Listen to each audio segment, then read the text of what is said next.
papagayo. Empty days and endless hours, bending down like wilting flowers, till I kiss you again, my pretty little bird.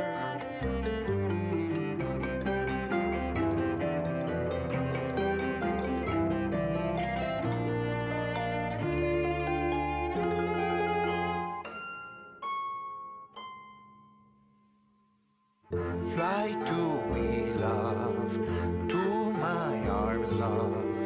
Fly to me, love. Who knew that I'd come home safe, but leave my heart in another place on holiday with my little bird.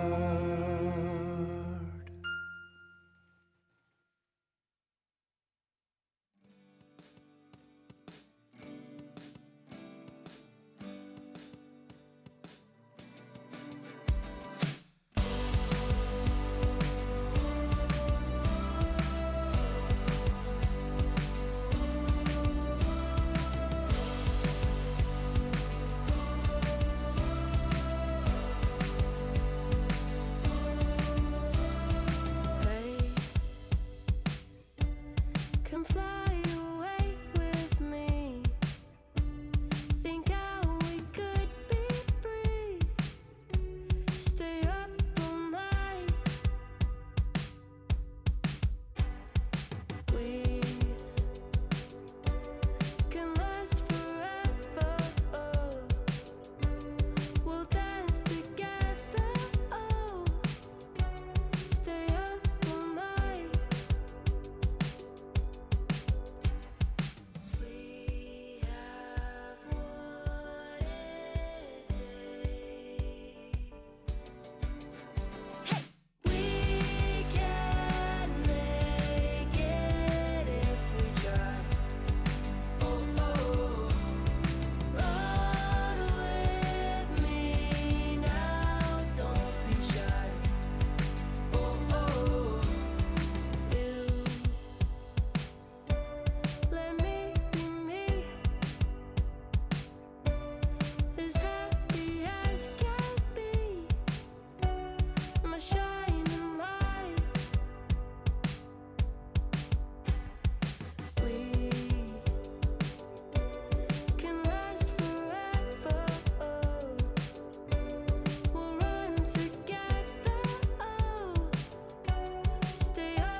When is it supposed to click? The right chemistry, sparks flying, energy endlessly. We tend to seek the person of our dreams.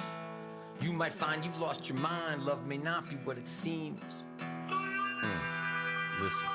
One afternoon on a walk, he met this woman, their eyes locked. His world was rocked, he gave her his number. That evening she called him and they talked. They had so much to chat about. There was no doubt that they were perfectly matched and that he had to ask her out. She said alright, he could tell she liked him, but knew she could hurt him even more. He bought some flowers. In an hour he arrived at her door. She let him in, she seemed uneasy. They got ready to leave. He began to wonder if he and she were meant to be. He thought, when is it supposed to click? The right chemistry, sparks flying, energy endlessly. We tend to seek the person of our dreams. You might find you've lost your mind. Love may not be what it seems. When is it supposed to click? The right chemistry, sparks flying, energy endlessly. We tend to seek the person of our dreams.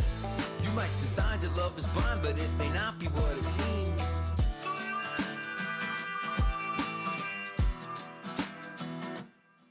She laid eyes on this guy and was overwhelmed with attraction. She saw he had the exact same reaction. It felt right from the start, but if he played her and broke her heart, she knew she'd never recover. She promised to wait for a man who truly loved her. She said yes to a date. At 8 he came to her place. The club they danced and embraced. It was so fast-paced, her pulse raced. Then he pulled back like he needed some space. Her heart sank, she quickly thanked him and went home. Turned off her phone and spent the night in her comfort zone. She might have known he wasn't the one. She did the right thing by deciding to run. Or was she a jerk and it could have worked? A cruel fate, she found her soulmate. She wanted to believe she'd been naive, not deceived. She thought, when is it supposed to click? The right chemistry, sparks flying, energy endlessly. We tend to seek the person of our dreams. You might find you've lost your mind. Love may not be what it seems. When is it supposed to click? The right chemistry, sparks flying, energy endlessly. We tend to seek the person of our dreams. You might decide that love is blind, but it may not be what it seems. When is it supposed to click? The right chemistry. When is it supposed to click? The right chemistry. When is it supposed to click? The right chemistry. When is it supposed to click? The right chemistry.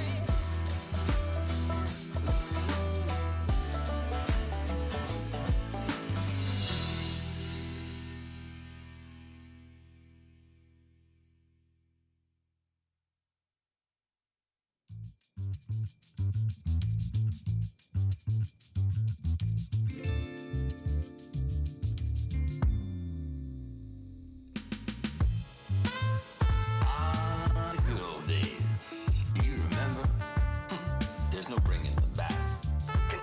Continuation of the golden era. Golden era. Continuation of the golden era.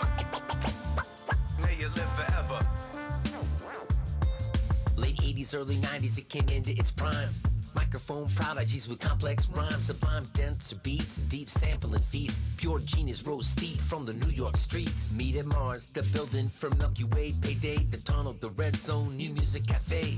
Beat Street, fat beats, downstairs rockin' soul. And the music factory stacked 12-inch gold. The innovation was cunning, stunning, nothing was contrived. From 86 to 95, New York kept it live. BDP, King PE, Ultra EPMD, Rakim, Stet, Slick Rick, MC Light is Marquis.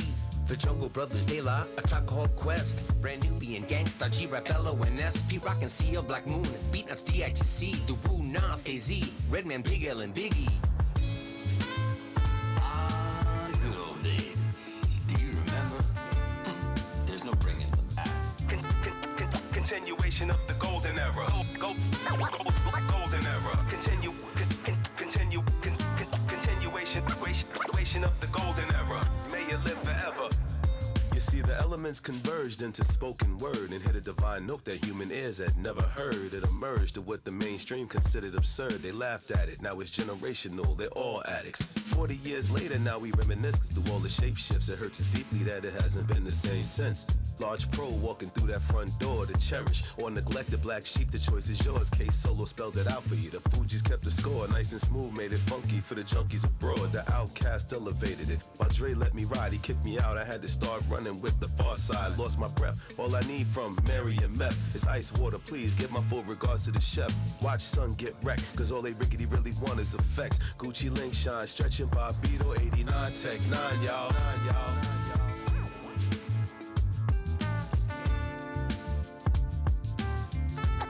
Continuation of the golden era.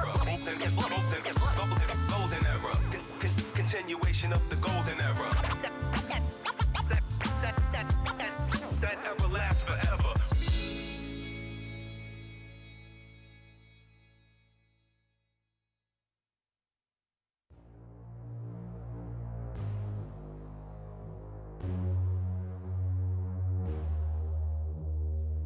I just want to tell you it's alright while I'm smiling through the tears in my eyes. Cause when I'm broken, I still want you to be fine. I think we're both just attached to the friction.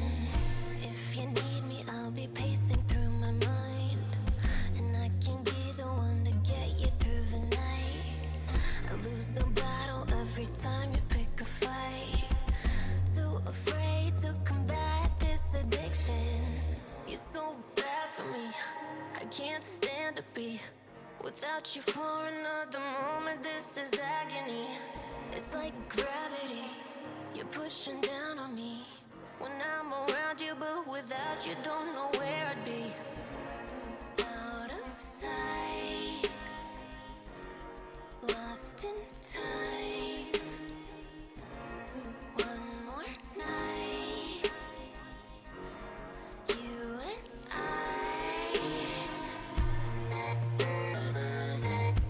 Friction. Friction. Friction. Friction. Where we are, I can't quite figure out. I wanna take all of the blame from you now. No matter what, I've gotta fix it somehow. You only know how to play it like the victim.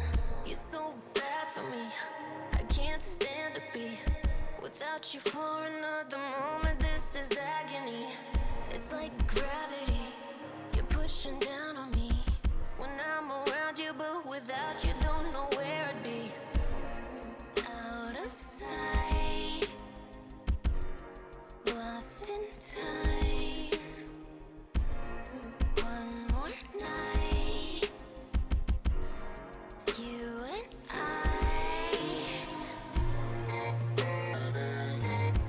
Friction. Friction. Friction. Friction.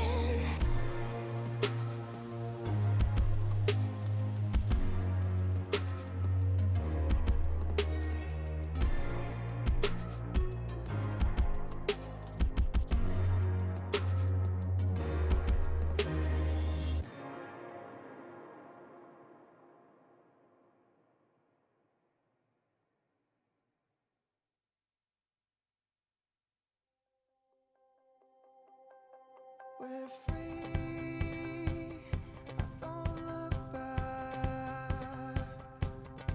With me, we'll stay on track. Are you ready to go? So I'm waiting for you. Ready, let's go. There's so much for you to do.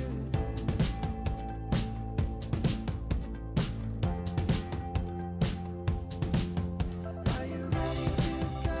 So I'm waiting for you. Ready, let's go. There's so much that we can do.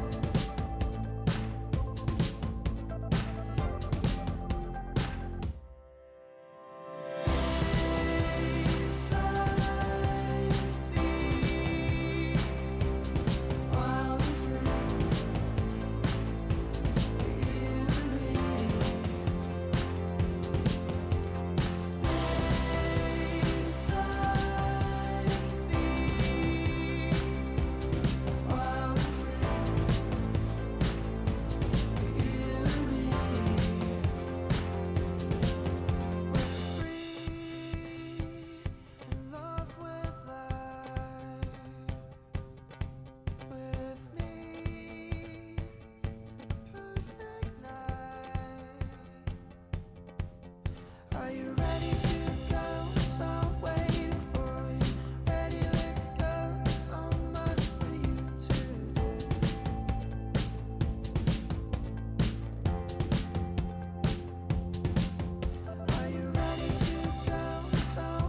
said could things be harder, said nothing.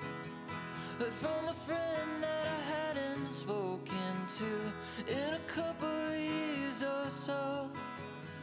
It would be alright as long as the sun keeps poking its way on through my curtain light. But something tells me that if we keep singing our songs, before you know it, they'll be singing along. If we keep humming a tune, it won't be long before they sing it too. It won't be long before they sing it too.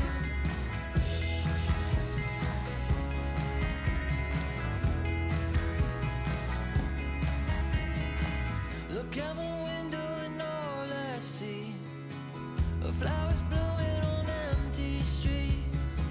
Sometime soon they'll be alive. Hope when they do, they sing with me. It'll be alright as long as the sun keeps poking its way on through my curtain light. Or something tells me that if we keep singing our songs, before you know it, they'll be singing along.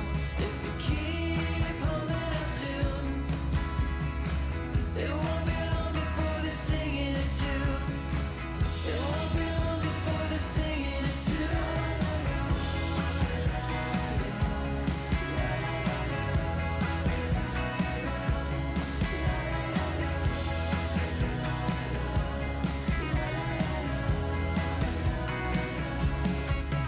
If we keep singing our songs, before you know it, they'll be singing along.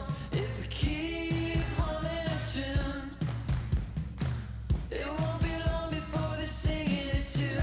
If we keep singing our songs, before you know it, they'll be singing along.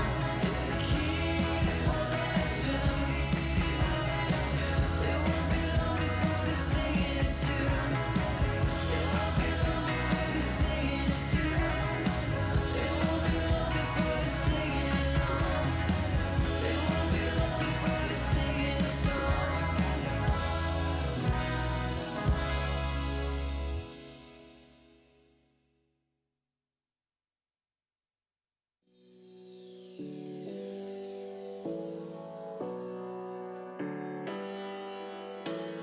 Be who you are, it sets you free. Never change who you are. Be who you are, 'cause you'll always be my guiding star.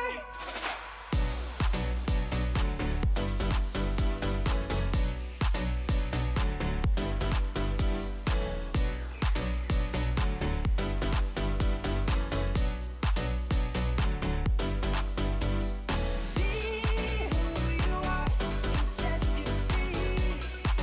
Never change who you are. Be who you are, 'cause you'll always be my guiding star. 'Cause you'll always be.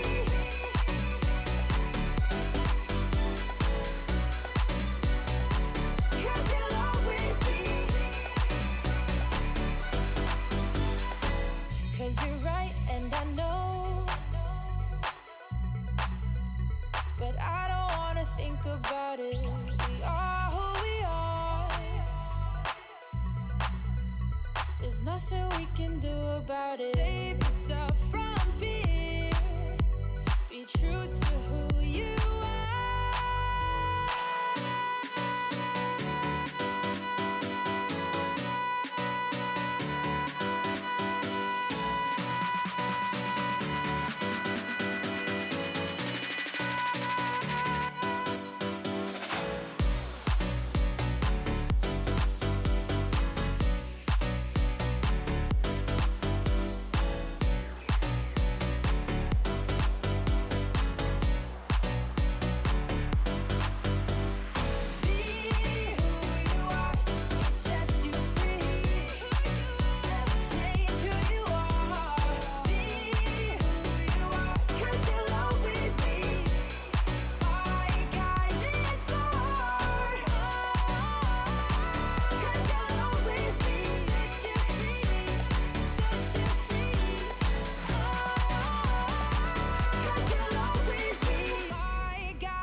na na na na na na na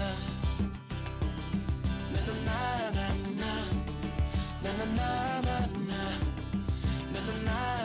na na na na.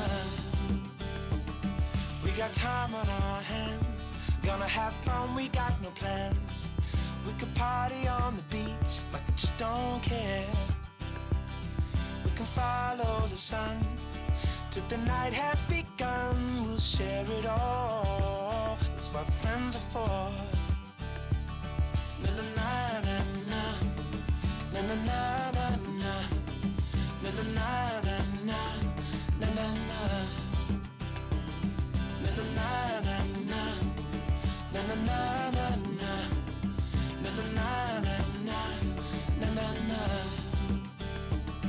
There's a rock and roll band playing acoustic in the sand. We are flying, we are free, what a precious moment. We will always be young, we'll be dancing in the sunshine. We'll share it all, that's what friends are for. We'll look back one day and see smiling pictures and faces of you and me. That's what friends are for. That's what friends are for. That's what friends are for. That's what friends are for. That's what friends are for. That's what friends are for.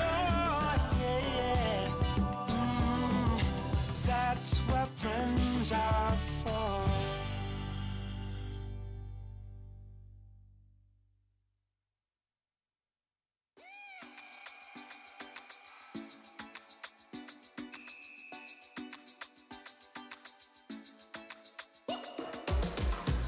When you're feeling down, wanna come my way, gonna lift you up. Let me hear you say, yeah, we're living on love. Yeah, we're living on love. Yeah, we're living on love. Yeah, we're living on love. Oh, oh, we're gonna take you higher.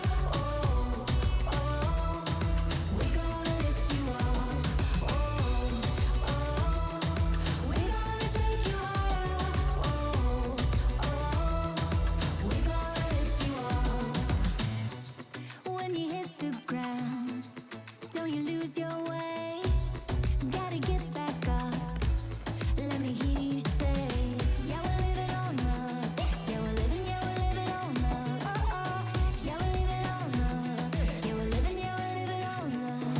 Oh, oh, we're gonna take you higher. Oh, oh, we're gonna lift you up. Oh, oh, we're gonna take you higher. Oh, oh, we're gonna lift you up. Oh, yeah, yeah.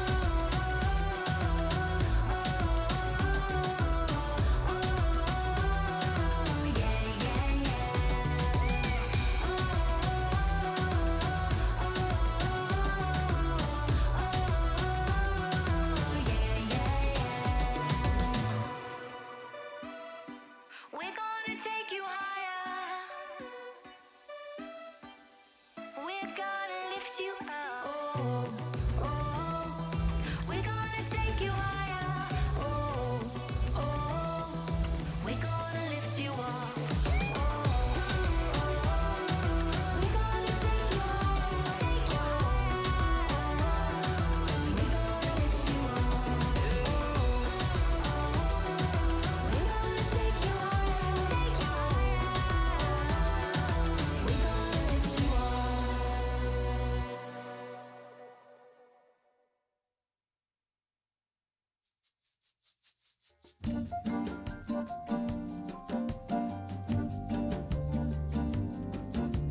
When I feel the darkness descending upon me, then I close my eyes to seek escape. Something in the darkness calling to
hardly give her, blushing like a fool.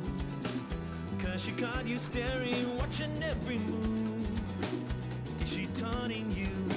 Is this a sign?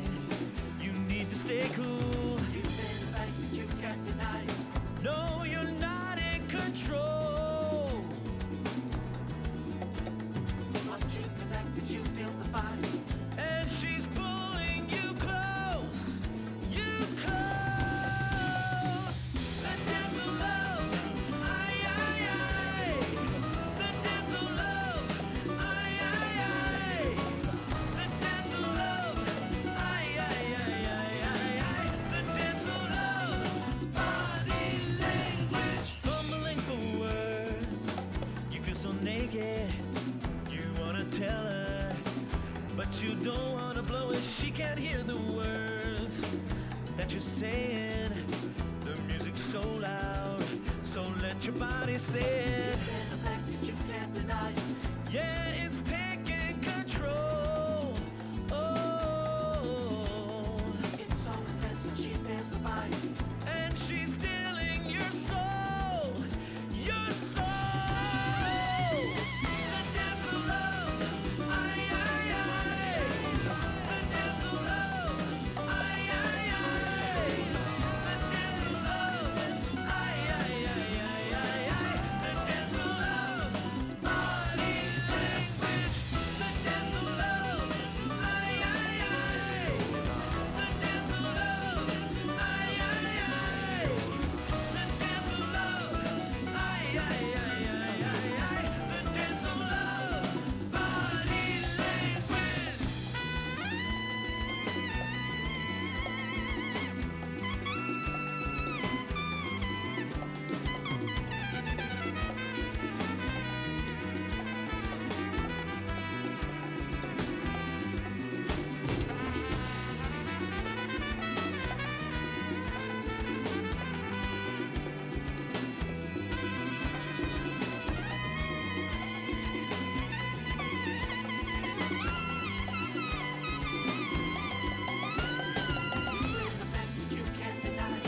No, you're not in control.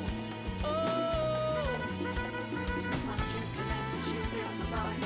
and you're pulling her close, her close. The dance of love, aye, aye, aye.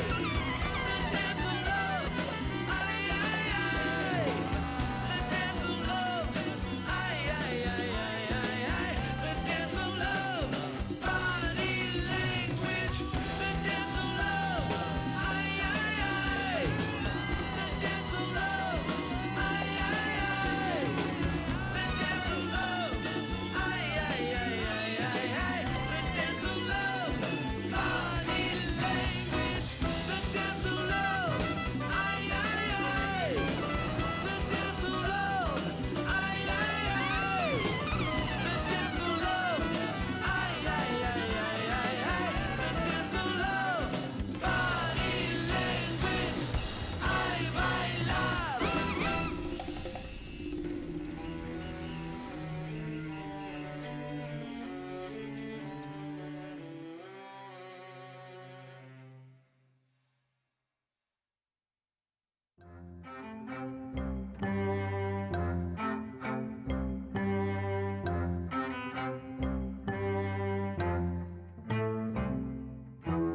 Ever since returning, nothing stopped my heart from yearning for the pretty little bird I found on holiday.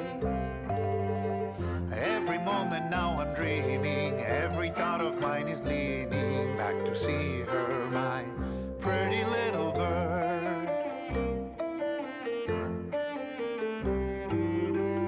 Take me back to Pájaro Bonito. Bring me to her, to my papagayo. Setting sun and shining waters couldn't match the lovely colors that you bring to bloom. Pretty little bird, pretty little bird, la la la la la.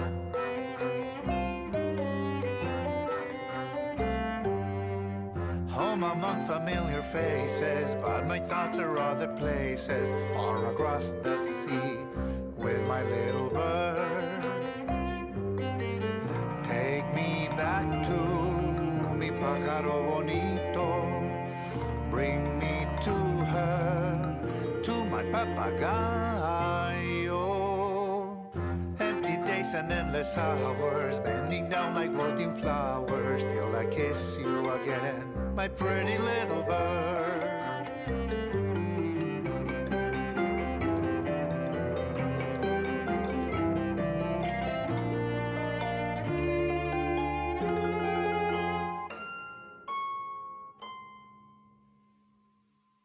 Fly to me, love, to my arms, love. Fly to me, love.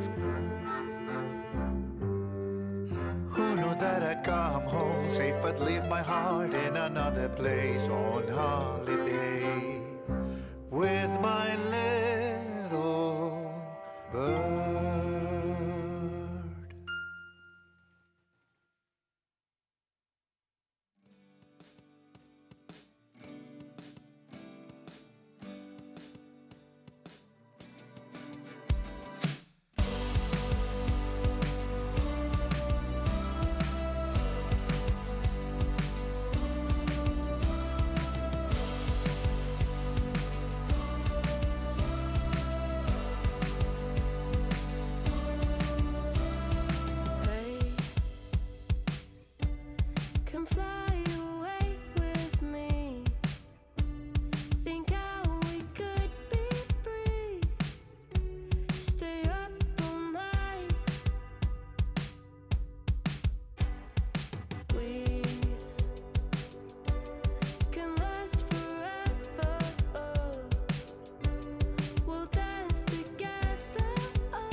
Welcome, one and all, back to the LPL. We are here for week 4, day 3. We are flying through this split. It is no longer early days. We can no longer say it's early days for teams because we are bang at the start of it's the early mid game. I am Ushi, and of course I am joined by the fantastic Mr. Ox as usual. Been a little bit, but yeah, we got some cracking games to come up with. Yeah, I mean, I feel like today's a big one because we have two series where the teams are kind of close in standings. Sometimes we get series where it's a bit of a stomp or, so it doesn't have as much relevance. But I feel like these ones are really important, especially when that first series, they're hunkering for a win. Yeah, absolutely. But before we get to today's games, let's have a look. And a quick reminder about what happened yesterday. It was a little bit of a speed run. 2 quick 2-0s, very much in quick succession as V5 and Top Esports kind of just dispatched their opponents. Yeah, I mean, I think the first series was kind of a no-brainer. The manner in which it happened, though, that first game was a perfect game from V5 until Photic got kicked under the fountain and the game ended like 6 seconds later. So a little unfortunate that you ruined the perfect game. God damn it, Photic. God damn it, Photic. You had one job. But I think, a team that's struggling as much as WE against a team who look as dominant as V5. And bear in mind, V5 just beat RNG, the MSI champs. So definitely a front runner.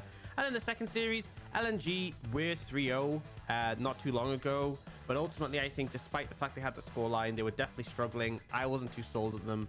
And, as much as the scoreline is a bit closer between them and Top Esports, it did not look close in that series. No, I think LNG have been kind of coasting along against quote-unquote weaker opponents or lesser opponents, and they kind of came up against one of the big powerhouses.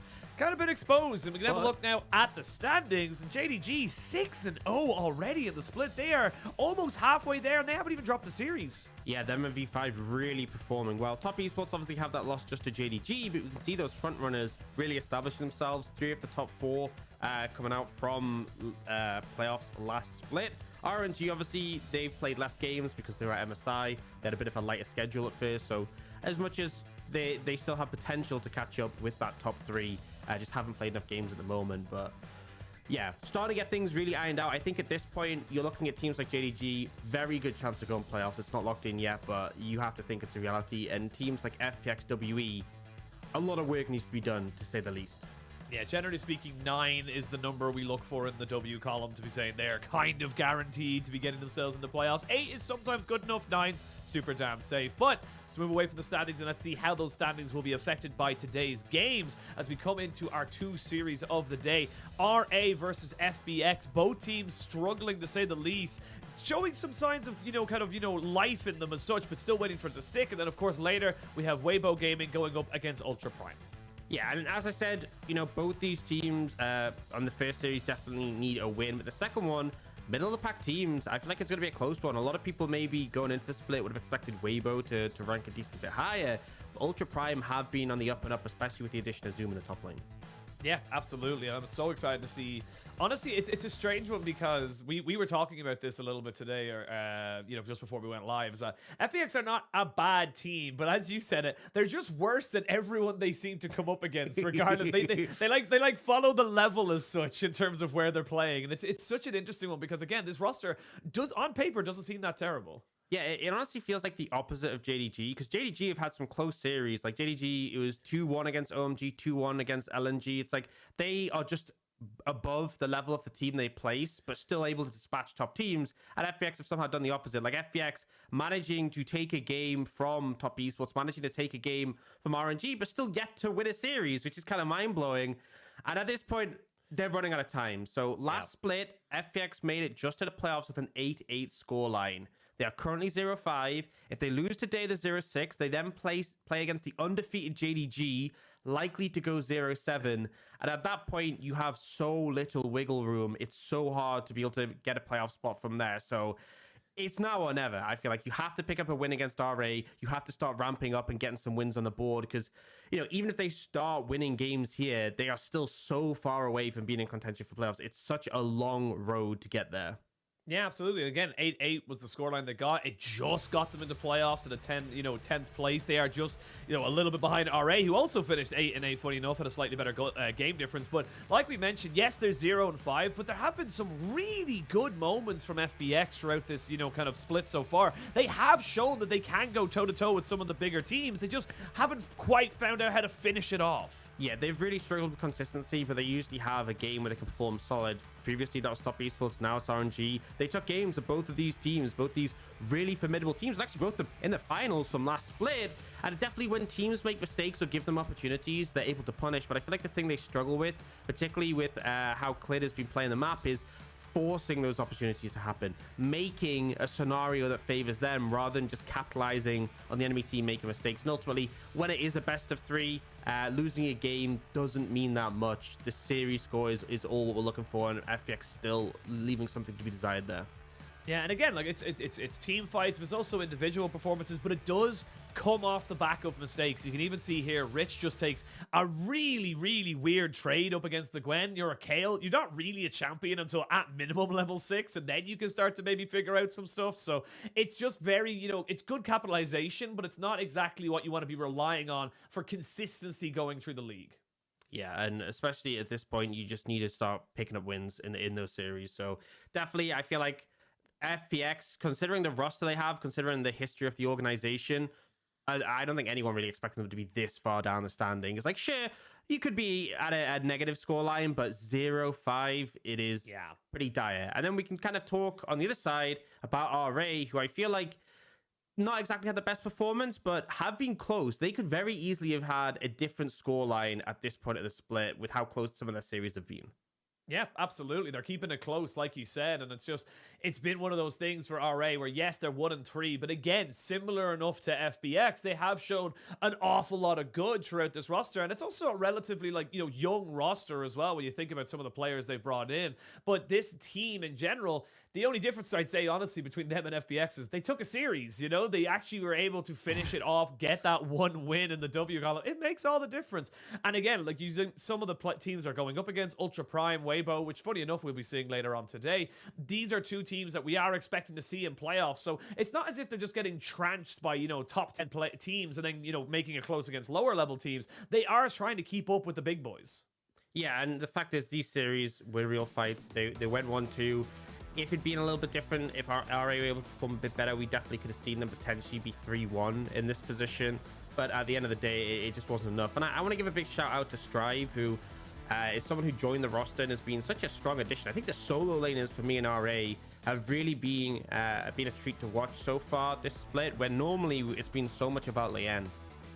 Yeah, I think the combination of Strife and Leyen, and alongside iBoy and Cube, has been a really good combination of veteran talent who have been around for quite a long time. I do believe iBoy still has the most watched LPL clip of all time when he flashed the Sejuani ult in the top lane as an Ezreal, but it is just a nice combination. They just need to, again, make it stick, bring it back into a winnable position, because right now, again, they're still sitting at 1-3, and this is a huge moment for them. Big difference between going 1-4 and 2-3.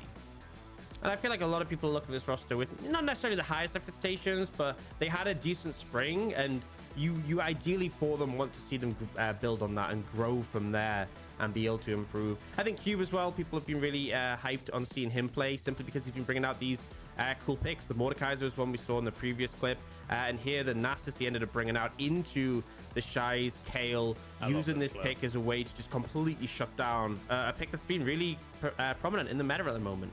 Yeah, honestly, it has been fun to watch. And again, we saw the NASA's coming out. It has been a perfect counter into something like the Kale. We've now basically got a meta where it's like, no, you can't blind the Kale anymore. No matter how safe you think it is, there is always a counter. The Shy tries it though. I mean, he does it. The funny thing is, the Shy did it game 1. The Shy did it in game 2 of that particular series, and then won with it. So you get the differences between the Shy. We'll talk about him a little bit later, but we got to talk about our 2 guys in the mid lane, the new kids on the block. It is Care versus Strive. These 2 guys are very new to the scene, but honestly have been making some decent waves in their own ways.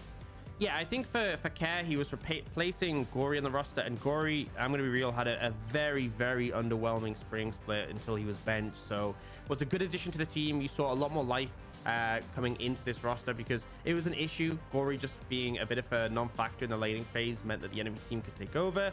Whereas Drive, I think, has functioned very well. A prominent individual carry, and particularly Leanne is someone who we praised as being such a pivotal piece for this RA roster. The jungle mid pairing is now very strong, and I bring it up all the time when I talk about Strive.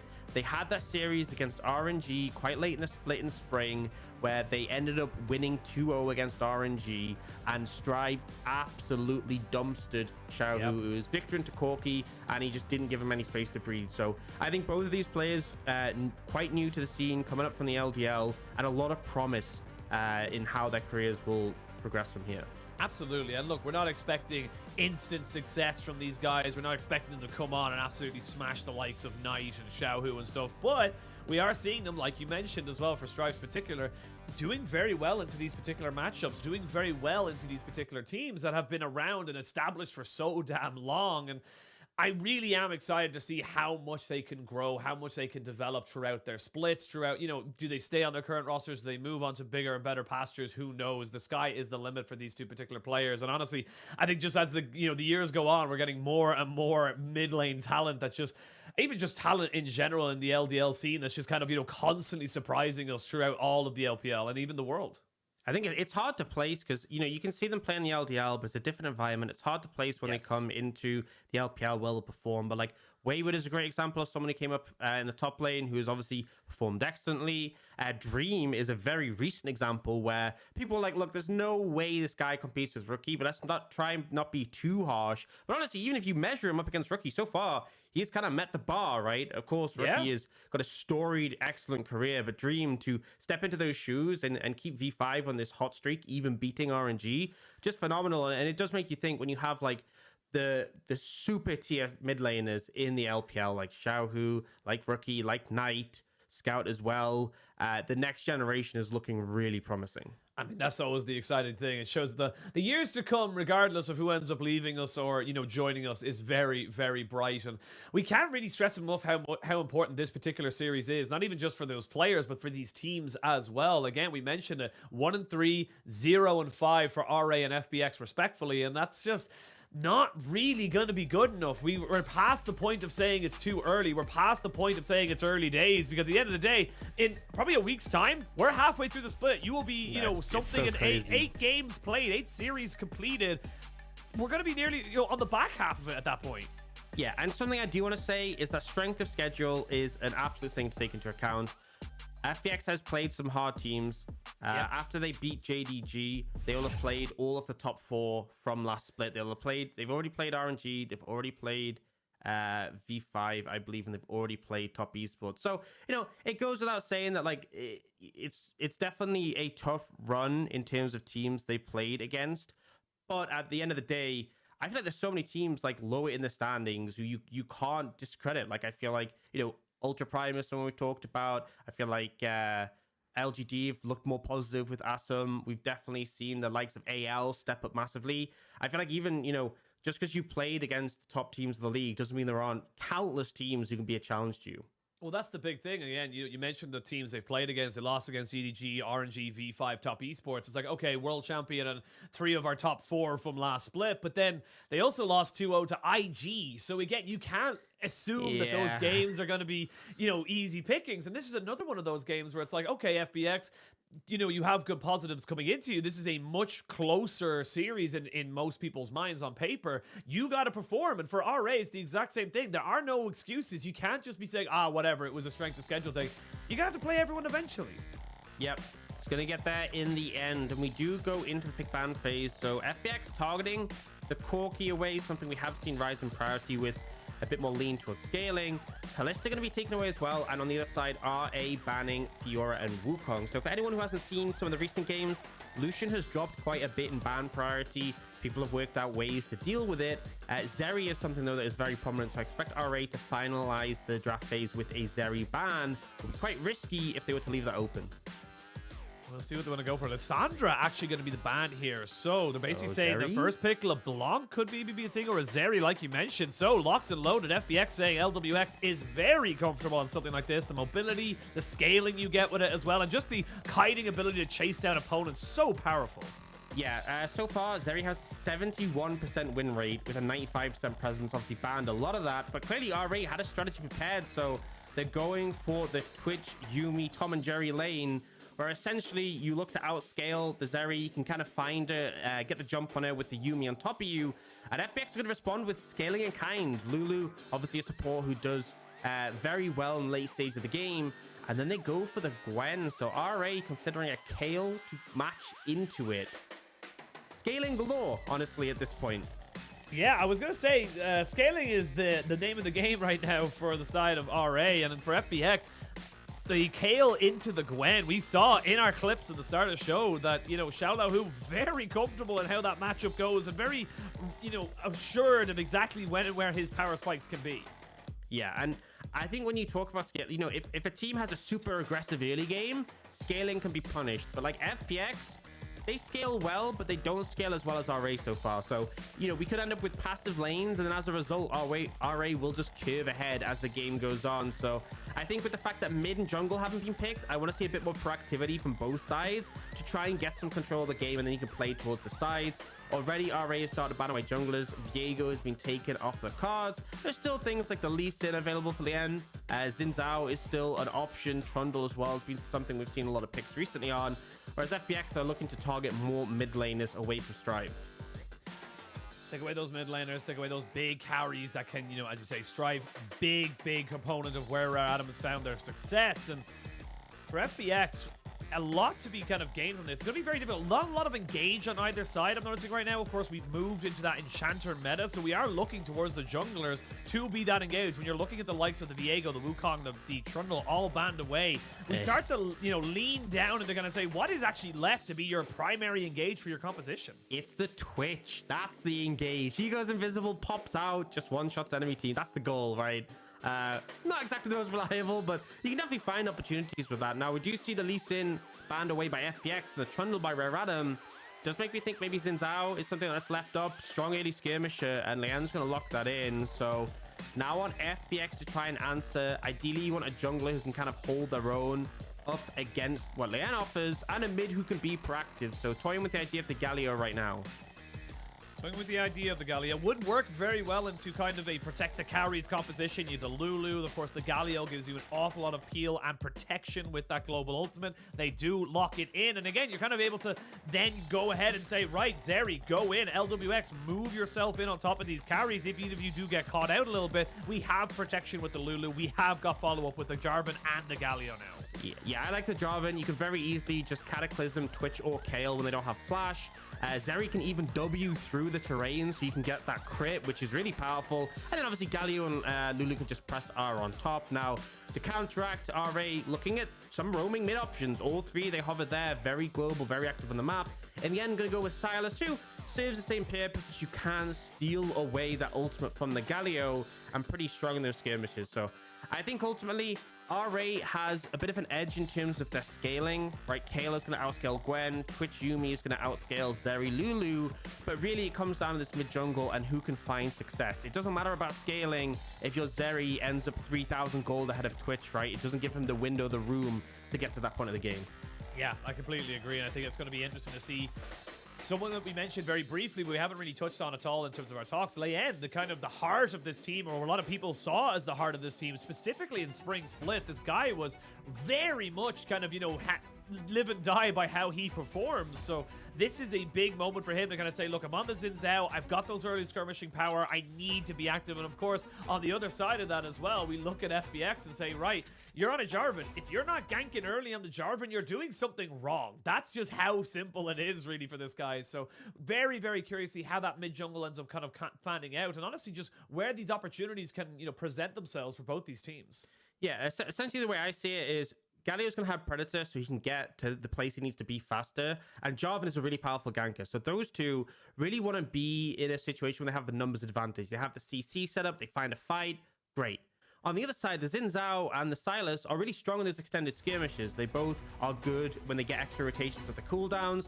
Sylas has all that healing, is hard to focus down first. Even Xin Zhao, one of the reasons he came back in the meta was his healing on his passive got buffed a bit. So RA, their mid jungle just wants to match. You want to track down your opponent's mid jungle, make sure whenever they're making a play, you're there to answer and you just negate their pressure. So emphasis really on FPX to get the ball rolling here. I think if they don't, it's going to be difficult. And also, a big thing to look out throughout this game is summoners. Summoner cooldowns, flashes in particular. You're into a Jarvan, you're into a Galio as well. If your flash is up, it's going to be so much harder for FPX to make something happen.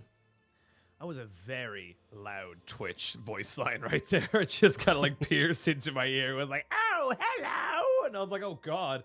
I thought I was in the game for a second. But yes, it is the Predator Galio.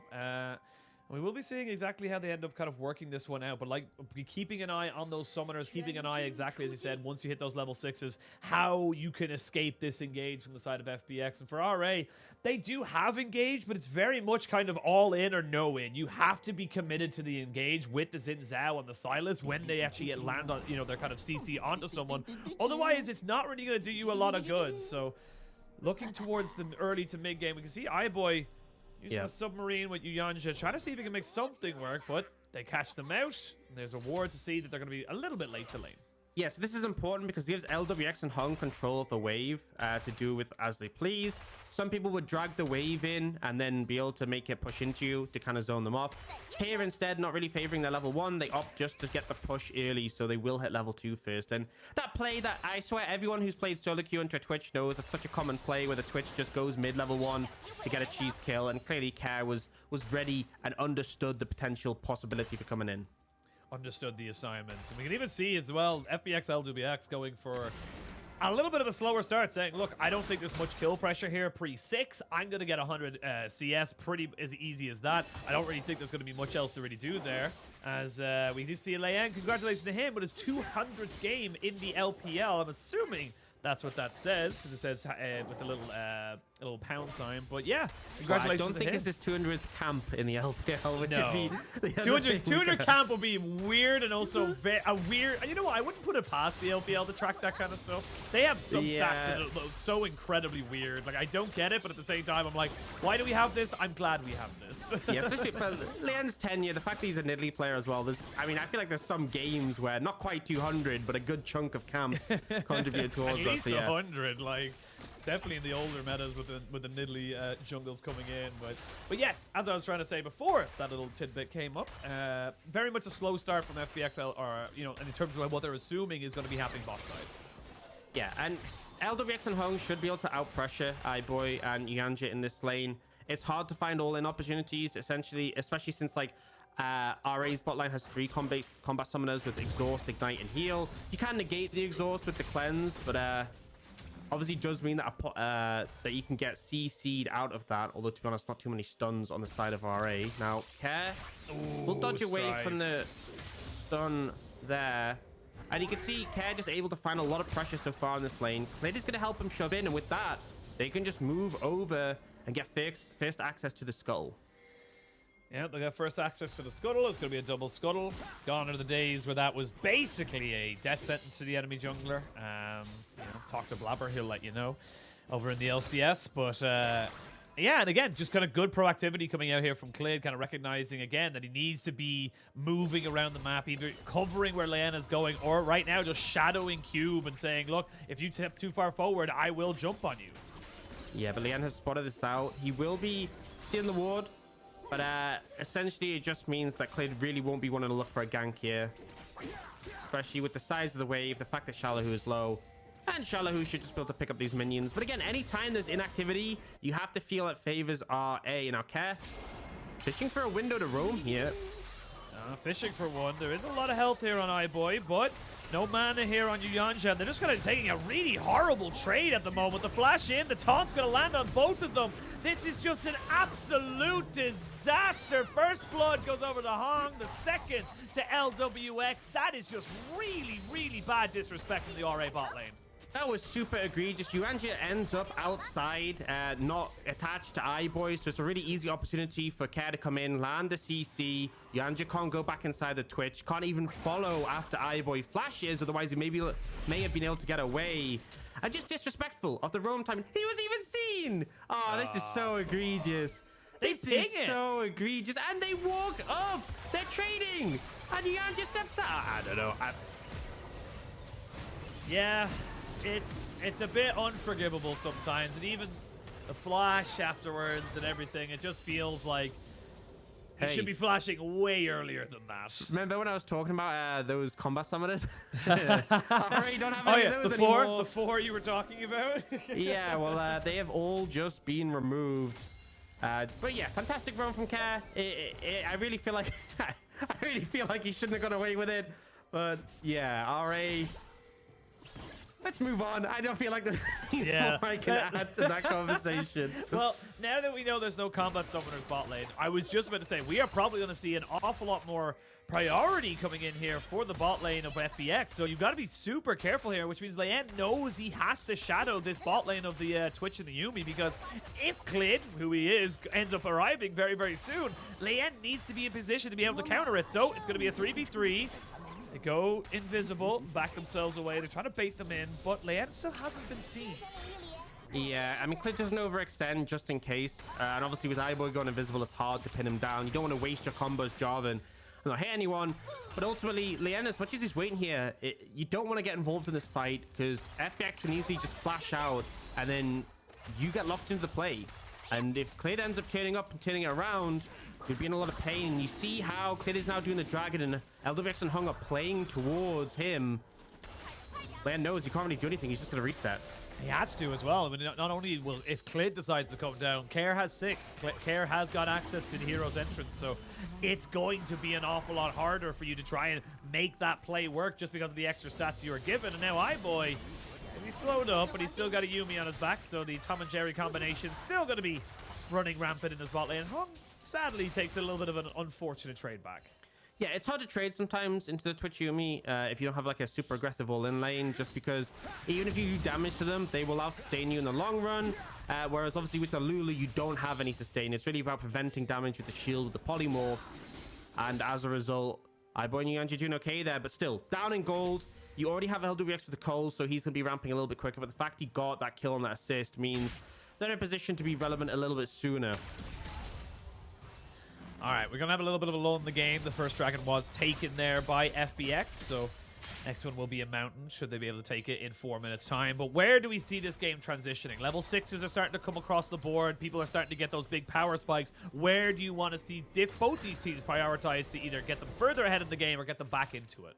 Well, personally, I see iBoy's flash is still down. Clid is Cataclysm, especially if you bring Care as well. It's like the easiest play possible. Like there's very little counterplay. If iBoy is even moderately overextended, it's just a freebie. So I would like to see them capitalize on that, but it looks like the play is going towards the Herald, which I guess will snowball the game effectively. My question is going to be, can you get the Herald, reset, and go bot before the flash is up? They should have the exact timer. If they can make that play happen, that's like a free path to just first tower being taken and a massive influx of gold for FBX. Well, they're going to prioritize the Rift Herald for the moment, but like you said, the resets could be able to come in here. The reset or the Baron Empowered Recall, or the Rift Herald Empowered Recall, should I say, should be available. But do RA try to make something work before then? However, Care is in the area, and it looks like they're going to try and maybe make it work. The Predator does come in, and they know he's coming out. There's the final chapter going down. Try and lock up Zeri underneath the tower. iBoy has no flash. He has nowhere to go. Leyen's going to try and turn this one around, but with the Crescent Guard, just can't really make the damage stick. And this is rough. Yeah, really painful. iBoy no cleanse, no flash. Obviously didn't run cleanse, but just means once the Galio's on you, you're in a really bad spot. And Clid, not only does he get the Herald, he'll take this time with Strive missing, just put some damage on that mid lane tower. And it's now at a point where if Strive moves again, Or if they just end up being able to kill him, you could easily just Herald mid and take the whole tier 1. I mean, we normally talk about tier 1s and side lanes being easy to set up for, but if you can take the entire tower mid, then by all means, you would love to do so. Yeah, well, the replay is not going to show us much other than a very fast statue running at you. I just don't understand because they're not going to dive here. It's distinctly obvious this is not an easy dive to do. The fact that you have the polymorph and the Lulu makes it so difficult to make that play happen. And yet, Leanne's posturing as if he's going to go for a dive, and it just allows Care to walk around. Aibo and Yuyanji again just playing too aggressive. And yeah, I mean, the one saving grace that Yuyanji didn't go down, obviously Leanne was able to block and get him away safely because he did get CC'd, he did get locked out. But yeah, only 1 kill for now, but FPX absolutely winning on the map so far. I mean, Strive even TP'd. That's the big thing there. I didn't even realize. I thought he walked down, but he was an actual TP that ended up being there. Xiaolahu makes a very poor trade into Cube. He's almost got himself to level 11, so Cube is having himself a decent time in this top side, going fairly even. But yeah, this is rough for RA, and this is kind of why we were saying that the 0-5 scoreline for FBX doesn't really tell the whole story for this team. They are very good when they get a lead. They understand their win conditions very, very well. And we even see now Clint with that Frostfire Gauntlet is going to try and go down towards this bot side, maybe even try and burn someone else again. You've no Ignite, no Exhaust on the Yuumi. This becomes very hard to deal with if you overextend. Yeah, and I can kind of understand the thought process for Frostfire Gauntlet in the sense that, you know, it did get buffed. Obviously, Jarvan being tanky, very valuable. But I feel like the fact is your comp is very AP heavy. You have an AP top laner, AP mid. LWX does a lot of AP damage with the W. Hong obviously buffs him and makes him do AP damage. So the fact that Jarvan isn't going AD, maybe not the best damage profile. Boy, already down to about a third of his HP. You can see just any time the wave in mid is left uncontested, Care is out of there. He's already moving down towards bot side, and as much as we're gonna, put the timer on the Kayle, we talked about it in pick and ban. It doesn't matter how much scaling you have, because you have to get to that point. The scaling is only relevant if you're not getting absolutely dumpstered before 35-40 minutes. So right now, this bot lane is hemorrhaging cash towards FBX, and they honestly might just go for a full dive because they've got the Herald. They even had to use the ultimate there as the Stolen Galio ultimate was used to try and just get back into position. They're going to try and jump at the Yuyanji. This is a long, extended fight underneath the tower, which finally gets taken down. They will get the Cataclysm. They are slaughtering them right now. There's nothing you can do. They lose 1, they gain 4. FBX destroying RA. It's just dismantling them. Honestly, the fact Clid survived so long, got the extra shield. And remember, Jarvan's W shields for more. The more enemies are around and the more he hits with it. So Clid just ended up surviving such an insane amount of time there. Able to get the play. Obviously, the Herald really nice because they knew. The reason they're so confident go for that play is they know that the tower is going to die. So they start off. Yes, the initial CC doesn't actually connect. But it means they don't have aggro immediately. Hong takes aggro, great call, he tanks 2 tower hits and he's out. And then here, it looks like they're gonna be able to take Clid down when the tower hits. But watch the fact he ends up getting the shield in, gives them some extra time, gets the combo. And then honestly, I'm gonna say maybe didn't need to Cataclysm immediately because he brought himself out of his flag and drag. He could have ended up further away, but regardless, he keeps them trapped in. They all go down. 7-1 right now for FBX, and a fantastic start to the series. 5,500 gold, 2 dragons. The bot lane is, you can't go near it. You will be chased down if you go anywhere near the, even the tier 1 of FBX in this bot side, because you have absolutely no support. So you can see already, it's just get the wave pushed as far as you can, which is probably the remnants of your first tower, and then back up. You cannot go any further than that. So RA really, really struggling right now. And honestly, it kind of comes down to, we talked about a little bit in the the mid lane as such, but like 3-0-4 for this Galio. Care has been the crux of absolutely everything. Leanne, though, gonna use Yuyanji as a little bit of a combo here. They get the taunt down as Leanne flashes in, does get the kill down. Now Care in a 1v4, never mind, it's a 2v4. With the Lulu, can he make anything else work? There is no wild growth, never mind, it just came back off of cooldown. Now Clid is here. The Cataclysm is available if they want to try and continue this chase. They will get the flash out of Cube as the taunt does not land. Now Stripe goes back in with a 2-man Everfrost and forces Care into stasis. They do get the Kale ultimate, but the Galio has gone down. Now iBoy trying to chase this one down as FBX have gotten a little bit too sure of themselves. Never mind, they've got a Cataclysm and they've got a Zeri just zapping everybody and nothing you can do! LWX with the Quadra kill! Comes up absolutely huge. And we were talking about the extended fighting from RA. You can see the confidence to go for that one, using the healing, the Kale ult, the Yumi. But all they did was gave the window for LWX to pop off. 305 going into that fight. Actually, I think it was 304. Now 705 on the Zeri. God. There's a reason this champ was basically perma-banned, and LWX showing he can absolutely pilot it to perfection. LWX showing that world championship winning caliber right there. But again, this is RA going for a fight, and it looks good for them initially. Yeah, it's such a back and forth, and you can see RA are confident because, like, Xin Zhao with Yumi is a very potent combo. They really chunk out Care. Lian ends up using the ultimate to survive, and there's a lot of back and forth. But this whole time, LWX is just free hitting, stacking, jumps over the wall to survive, and then continues to do all this damage, and there's just not enough in return. Oh, iBoy. I've seen this before. Yeah. I don't even feel like they need to take us out of the replay for that. I've seen that too many times this game. It's good for to be a point of record. And honestly, I just want to make a very quick notice here. I love the fact that Hong has gone towards this Chemtech Putrefier right now, because it means that you just have so little healing now onto the Kale and of course the Yumi, and even the Sylas, to be perfectly honest. Yes, it got nerfed, but having it this early on when you're this far behind just feels crippling on the side of RA.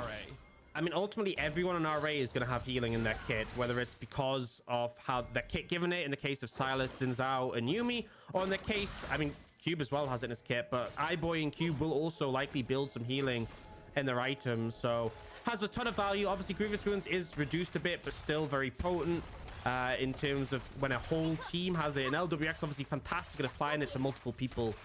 And now LWX can just push down a tower by himself, because really, who is there to stop him? I don't know. I was hoping you'd be able to answer that as the color caster, but now iBoy, buddy. Yeah, he flashes, but now you don't have that. This is the third time. Yeah, third time's the charm. He eventually gets out. But they get the final chapter trying to make something happen off the back of that. You can see, all right, they're already at panic stations. This is a little bit desperate from them right now because, like we said, you can have all the scaling in the world. It doesn't matter because you're already 7,000 gold in the hole. Yeah, 7,000. And the thing is, that's a big problem as well, is they didn't get a dragon early.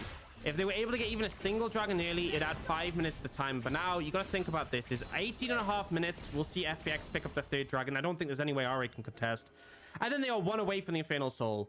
And considering they have the Zeri, we've seen how disturbing her W is in terms of the poke damage. Add an Infernal Soul onto that, and it's just so hard to compete against. So RA, they don't have much time. They don't have time to scale. They probably will have to give up the soul or try a last-ditch fight to go for it. I don't think they contest this third dragon, though. They should just keep away. And I swear, if I see iBoy die again, walking up too far, I'm going to lose my mind. I mean, I remember you said specifically in the Champ Select that, you know, the Twitch scaling doesn't matter if the Zeri is 3,000 gold ahead. I'm very curious to know if the Zeri is 3,000 gold ahead right now. More, So at this point, that's what I'm honestly. thinking. I'm like, did you read the script? Because we're not allowed to read the script before the game. You know, you gotta keep those genuine reactions before the script is released. But yeah, look at the darkness. Honestly, Asheen, Darkness. I've been Look working at this. overtime. I wrote the script for this You game. wrote the script, of course. That's what it has been. That's where You know you've what it been all is? weekend. I played Clash the other day, and we faced a Yumi Zeri. Seen Engage come in. Oh, my What lord. engage? It was just a slaughter. Yeah. This is them using the Crescent Guard. You can see Leanne trying to walk away. They look for something. iBoy doesn't have flash. Cataclysm comes down. It's exactly as you say it to be. Yeah, so I played some Clash the other day. We played Kai'Sa Nor into Twitch Yumi, and we absolutely destroyed them in lane. And then we made one bad fight, and we just got outscaled. So seeing them get crushed on the ground like this does make me happy. It does bring me joy, I won't lie. Oh, we might see a little bit of joy for Strife, but he ends up going for it now. Cube in a little bit of trouble. He's CC'd for absolute days. That is a 8-0-6 Zeri. I don't even know what to say at this point. It's yeah. All right. So let's talk about the next Thinking game. about What do you game want to two. see Yeah. different? Yeah, what do you want to see RA do differently should this game reach the conclusion we expect it to reach? You know, I'll go further than that. right, Yashin? I will go further the next game. I will say for the entire split, I don't want to see iBoy play Twitch again. Not another game. I am so disappointed. Give him something with a dash, I think. Maybe stick him on Ezreal, because if you're going to play like that so far up in the lane when enemy Galio is walking over wards towards you, you should probably be playing something like Ezreal. I mean, look at the damage coming out from Care right now. He's got himself 2.5 items. They try to turn back onto Hong. They use the Crescent Guard. The TPs are going to be committed as well. But here's a very large Zeri. Well, we weren't going for you at the end. We're going back for iBoy, who still doesn't have his flash. Oh my god, FBX are just tearing them apart, and it's just unforgiving. It's brutal. Look at the item diff between the carries, by the way. This is the big spike for Zeri that everyone goes to, because with the IE, your W really hits, and obviously your Q is shredding. iBoy doesn't even have a second item. He doesn't have boots. He doesn't have tier 2 boots. He got the free ones. Yeah, I was going to say, he didn't even buy boots. He got those for free. They will get a turn on the bot side as they do have Cube pushing, but that is an off-spawn 20-minute Baron. Now you have to try and deal with the item difference alongside with the minion difference. The minions have been to the gym. They're buffed up, and they're intimidating to go against.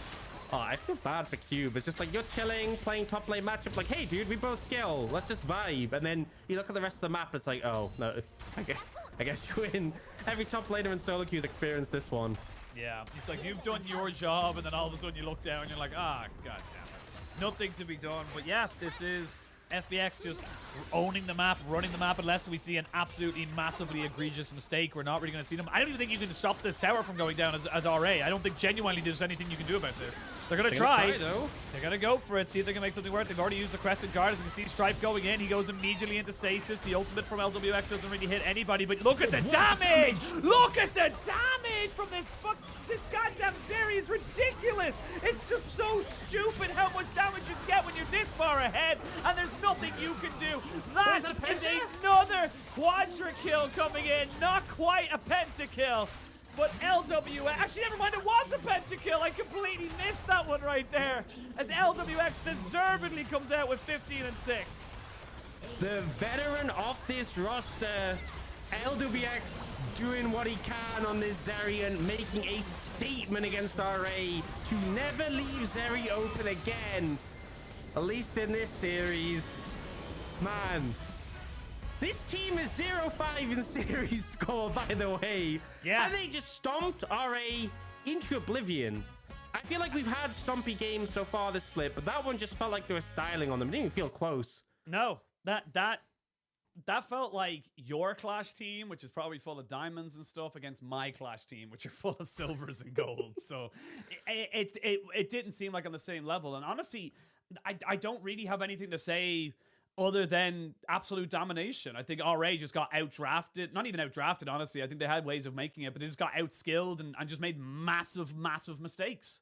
Yeah, well, we add to the Zeri win rate, and hopefully going forward we'll add to the Zeri ban rate, because I think, you know, Twitch Yumi, I've heard people theorize it working into Zeri, but I feel like Zeri at the moment is just so overloaded, and if you make a mistake, if Zeri gets ahead, it's just over. And I think as well, I talked a bit about how you have the Galio to try and the Sylas to try and match the Galio, the Xin Zhao who can outperform in skirmishes compared to Jarvan.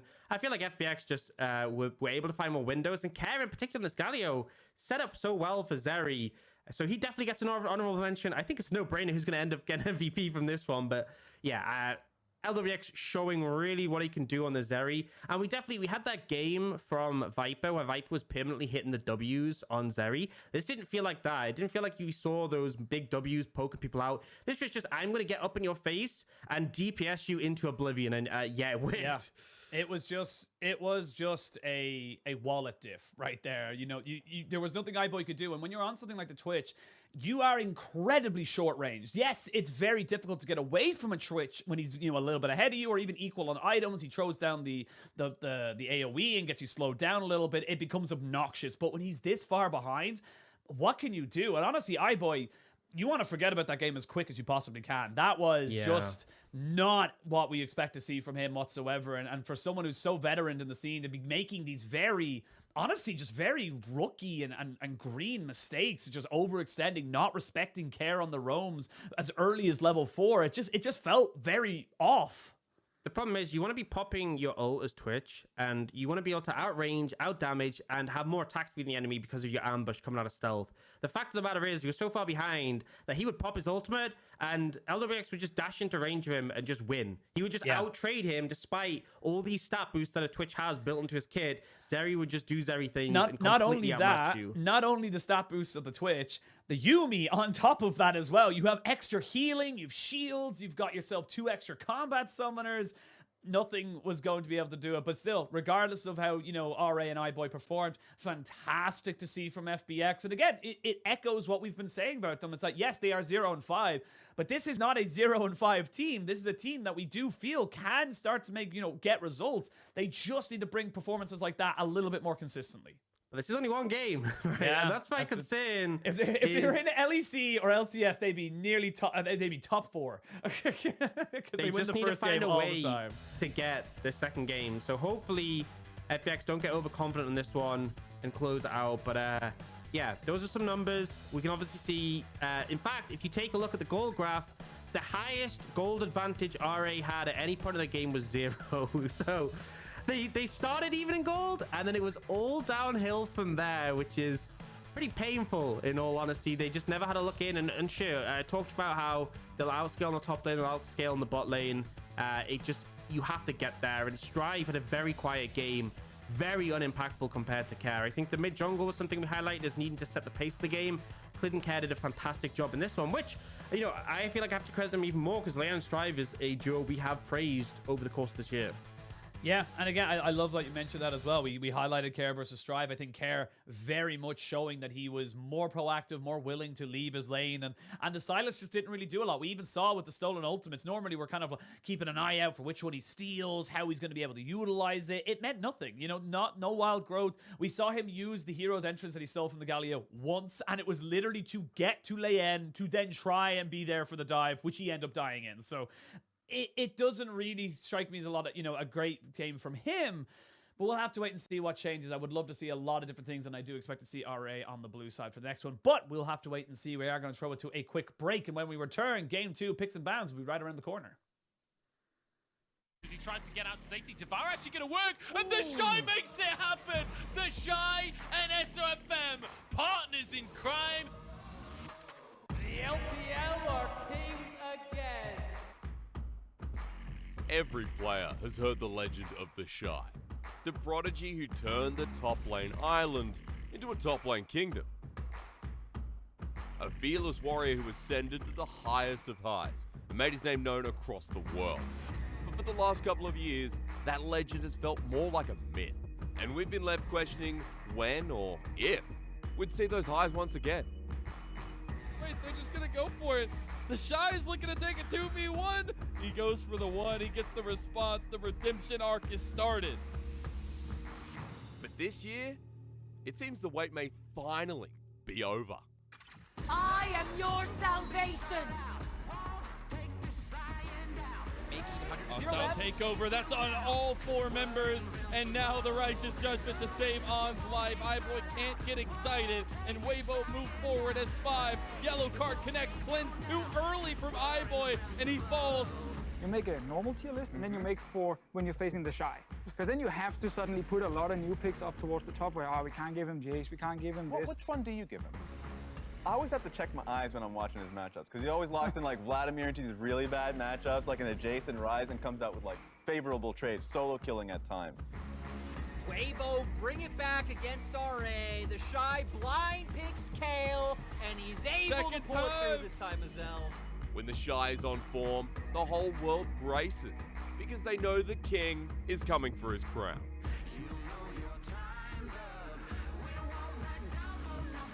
But standing in the way of the top lane kingdom is a man with ambitions of his own.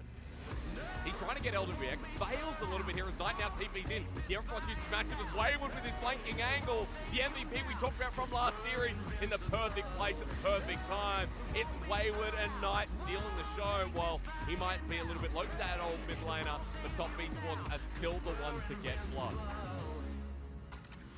Wayward and top esports have cut through their opposition thus far and continue their rise to the top.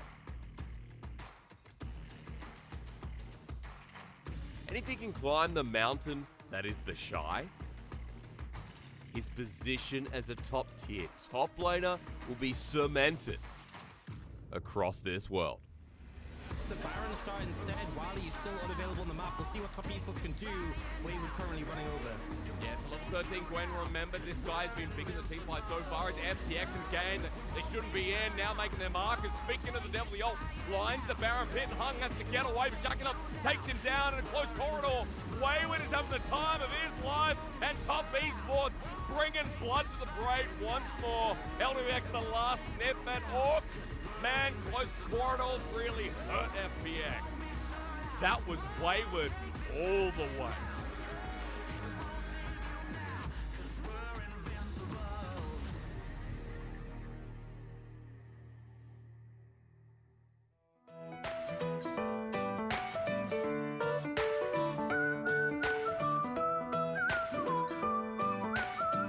I don't need fast cars, limousines, hanging in the VIP. It's never really been my style. I don't need palm trees in the breeze, honey. I can guarantee it's something money just can't buy.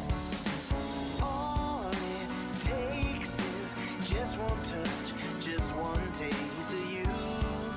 There's nothing I can do, 'cause we got that chemistry. There's just no stopping, it's a chain reaction. Chemistry, there's just no breaking the law of attraction. The mystery of it all, like a riddle that you never meant to solve. The chemistry of love. There's just no indication when the perfect combination is gonna come and change your life. You gotta be patient, 'cause sooner or later the sparks are really gonna fly. All it takes is just one touch, baby, just one taste of you. There's nothing I can do when you got that chemistry. There's just no stopping, it's a chain reaction. Chemistry, there's just no breaking the law of attraction. The mystery of it all, like a riddle that you never meant to solve. The chemistry of love.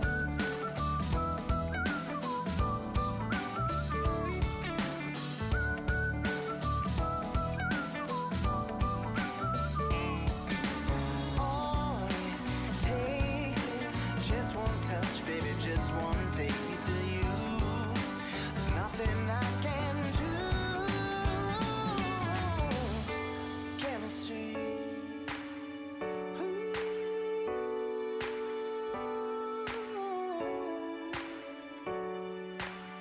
When you got that chemistry, there's just no stopping, it's a chain reaction. Chemistry, there's just no breaking the law of attraction. The mystery of it all, like a riddle that we're never meant to solve. The chemistry of love. Yeah. Alright. Come on, come on, come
下一场我们对战 RA 战队嘛，他们下路组就是比较全面的一队下路组嘛，对上他们的话就尽量保证自己的对线，做好自己的对线就可以。就是我们队伍目前可能要从打团的就是配合上面再进行一些调整吧。Welcome back, one and all, to the LPL. We were after just coming off of an absolute trouncing of RA as FPX picked up the game 1 of this best of 3. Was a pretty good one. I'm gonna let you have a guess at who got the MVP or the man of the rift or whatever way we want to say it nowadays. I think you might have a good one. LWX, right? Yeah. Bang on the money. That is our MVP coming into game 1. LWX. Yeah, and there's nothing else to say. 90% kill participation, 40% of his team's damage. It was absurd. Yeah, and ended the game 7,200 gold up on Twitch. So quite substantial. We obviously saw some fantastic early ganks from Care. He was my honorable mention, I've got to say, because he sets up for success. But LWX just delivered when it came to team fights. Like, you can lead a horse to water, but you can't make it drink. And LWX drank a lot in these team fights, I'll say that much. Constantly finding position just to do ridiculous damage. You see here, iBoy pops the ultimate, and LWX is like, yeah, I will do more damage.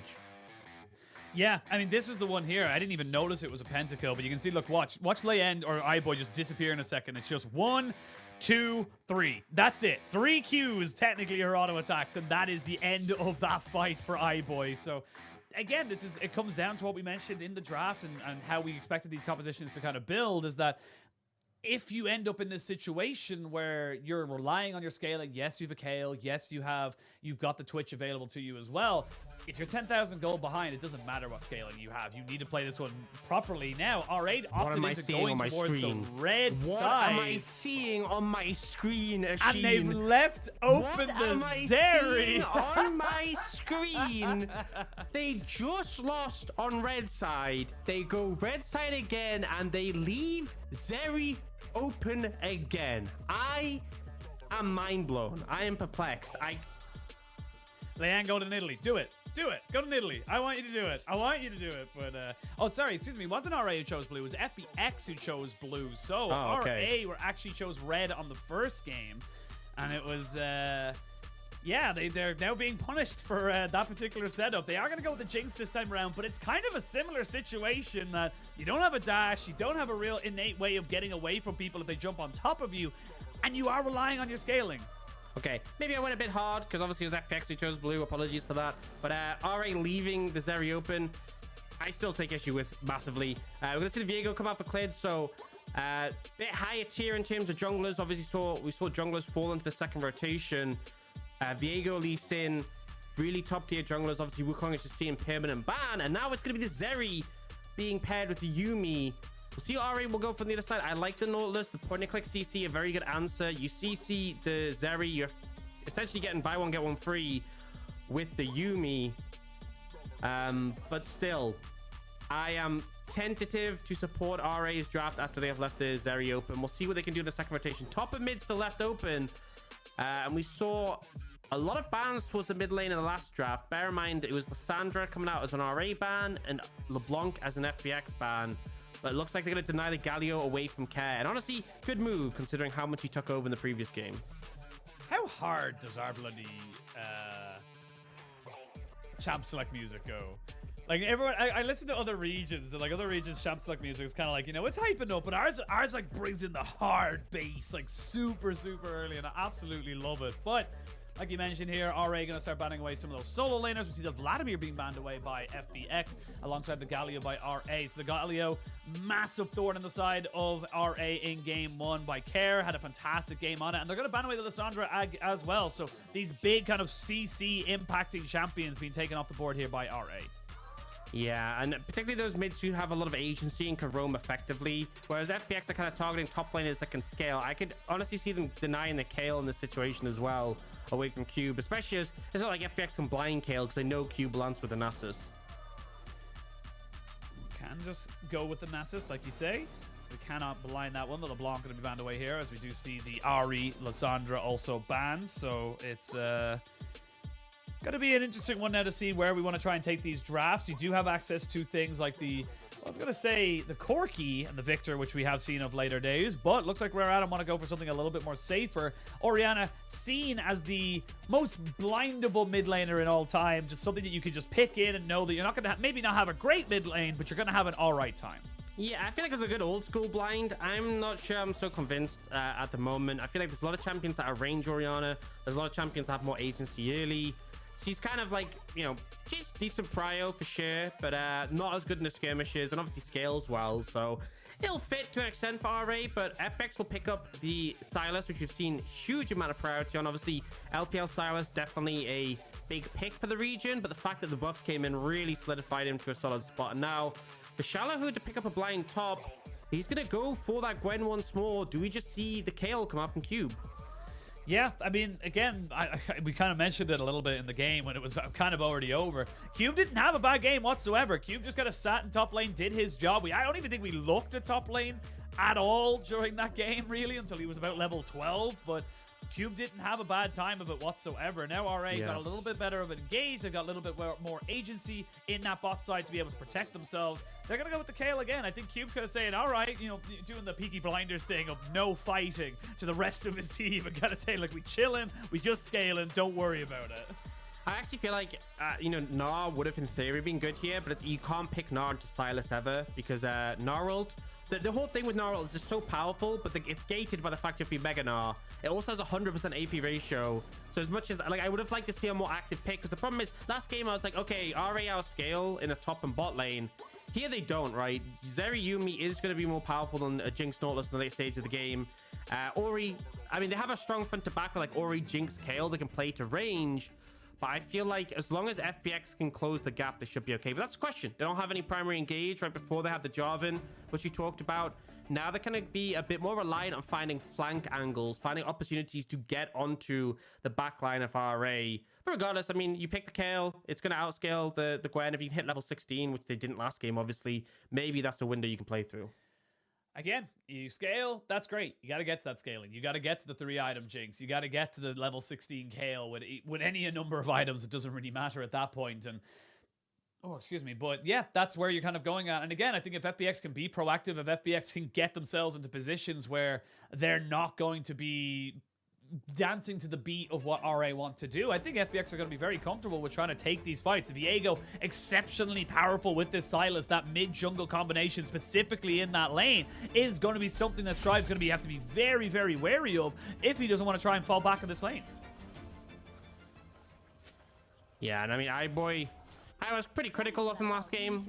I'm going to say it was justified. And I'm hoping he can really step up and not just get caught out consistently. I feel like it's not the Galio from last game. It's going to be a bit more difficult to sort of catch them out in the bot lane. But still, the skirmishing is really strong. And I think that's the thing, is that for me, when I look at Lien, the lane with the best setup is bot lane. You have the CC from the Nautilus. You can try and capitalize on that to make things happen. Outside of that, you don't have fantastic setup, and you just get out skirmished. Early game, Gwen is going to be a lot more relevant than the Kayle. Sylas is going to be more relevant than the Orianna when it comes to those skirmishes. And also, like, Sylas, Viego, very hard to deal with in extended fights, especially if Clid can get those resets. You know what I just noticed or realized in my head? We talk about scaling when we go talk about Kayle. What happens if you put an S in front of Kayle? It becomes scale. I don't know, this conspiracy theory, you know, it's like one of those things of like, what do the numbers mean, Mason? What do the numbers mean? Just how my brain works. A little insight into how my brain decides to function every day again. But we are going to see actually a curious start here. We're actually getting Wolves being started by Clid. So he's going to go Wolves to blue, and then I imagine maybe even going for like a red side invade or something like that, or maybe even a blue, a mid lane level 2 or something. So curious to see how that jungle path goes. We're keeping an eye on that. But RA do end up giving their jungler a little bit of a leash, and the wave shall be owned here by FBX as Yanja now putting himself in a brush. Far scarier as a Nautilus than a Yuumi in that brush on his own. Yeah, and if you can connect the CC, level 1's not exactly the best point to fight, just because you don't have as much damage all in.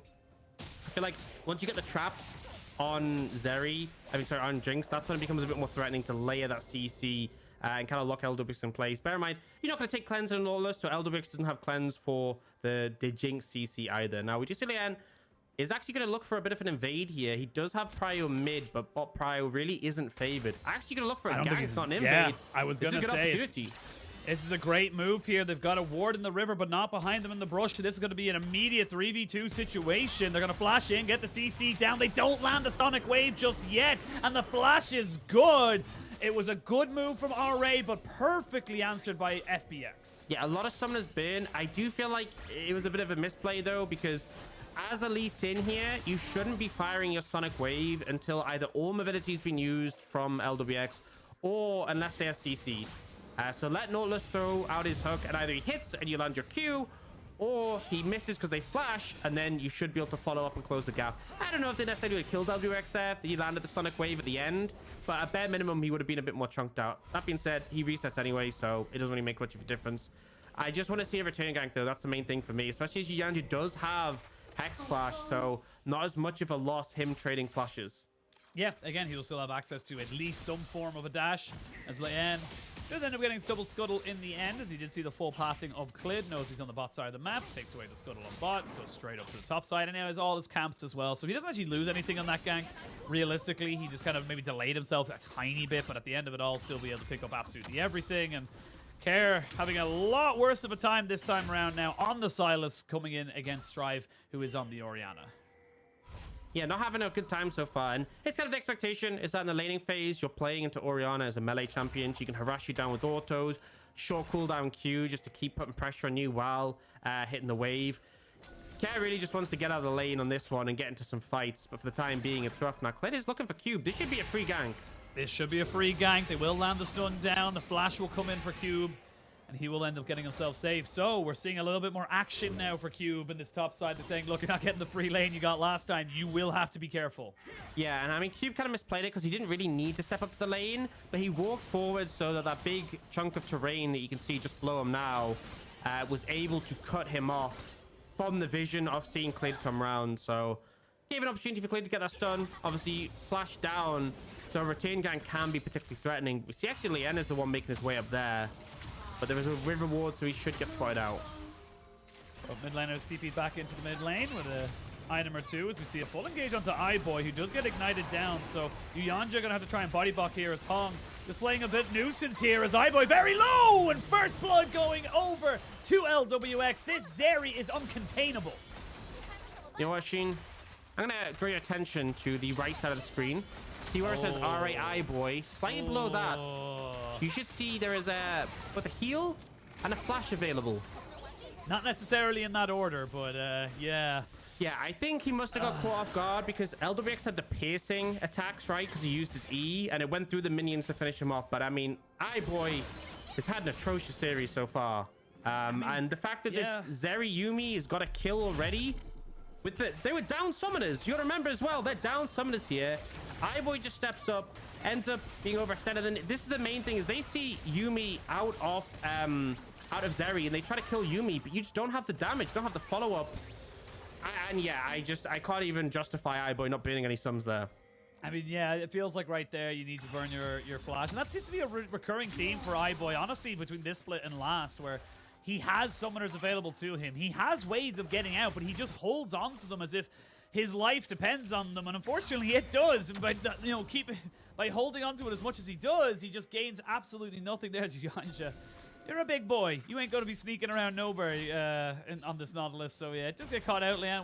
Having a little bit of time now in this bot side. We will see a reset coming in for Clid as he goes back and picks himself a Caulfield's Warhammer. So a little bit of cooldown reduction and AD to maybe look for a fight. But right now, it is just harder and harder for iBoy to get back into this lane. He's got a Cole, but he's a little bit behind on that power spike. As Xiao Lao, who sitting on top of a ward, is Leanne. And Leanne now going to be in a little bit of trouble. They've got Care coming in as well. There is a flash available, and he has to burn it.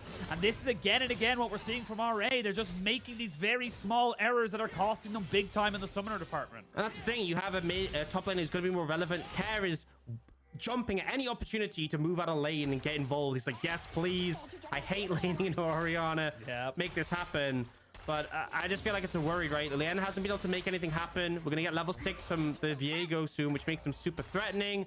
Bot lane is a struggle, and this is the expectation. If you're playing Nautilus in this lane with the Jinx, You know, if you can't all in, you're just standing there watching them harass your AD carry or occasionally blocking it like that. It is not a good lane to be in when behind. No, Cube holding his ground for now. Leanne is in the area, but you have a Heartbreaker for Clid and no Dragon Rage kick for Leanne. So it's going to be a little bit of a mismatch here as they go for the full all engage. The Ghost has been popped. The Needlework has been used as well. They now know that Leanne is here, but again, he doesn't have access to his ultimate, and he's going to get reset upon. Cube now trying to see if he can catch on to Xiao Laohu, but he's been crippled because you've given over the Lee Sin. Double kill to Clid. FBX winning on all fronts. And I just feel like that was so rough for RA. Leanne didn't have level 6. As you said, if you don't have the kick, you can't burst at a target. The goal for RA there should be you burst someone quickly. They can't do the same because you have a Kayle ult. Because Leanne was waiting to level up, Clid survived. The Kayle ult ended up being used on Cube, maybe a bit too early, I gotta say. And then as a result, we end up FPX get the reset, and then it's 2 kills there. RA, you're already a game down in the series and it's not looking good. We can get the replay. So, like, I think if Leanne has his 6 here, he's so close. They could instantly start bursting Clid, but also Cube just ults a bit too early and they switch targets. It's also the fact that the level 6 comes in literally right at the end. You can see it. He's waiting for one more minion to die, and because that one minion doesn't die for so long, it just makes it such a long and a laborious task. He eventually gets it, but it's way too late in terms of the actual grand scheme of the fight. And for FBX, this is huge for them. They will not get the first dragon. That will go over to RA, but FBX winning on top. They're winning on bot. Clid is huge right now. We've got 2 kills moving up towards the Divine Sunderer, so he is going to lose his red buff, sadly, though, and this should be RA getting a little bit back on the board. But again, FBX kind of swimming to their own beat right now. They are happy to take any and every fight. Yeah, and the saving grace to Strive is strong. And, you know, I see an opportunity where if RA can maintain range in team fights and just front to back, you know, they are powerful there. But my concern really is the fact that this Zeri is just going to be such an issue, such a problem. You know, we've seen this champion be monstrous just last game.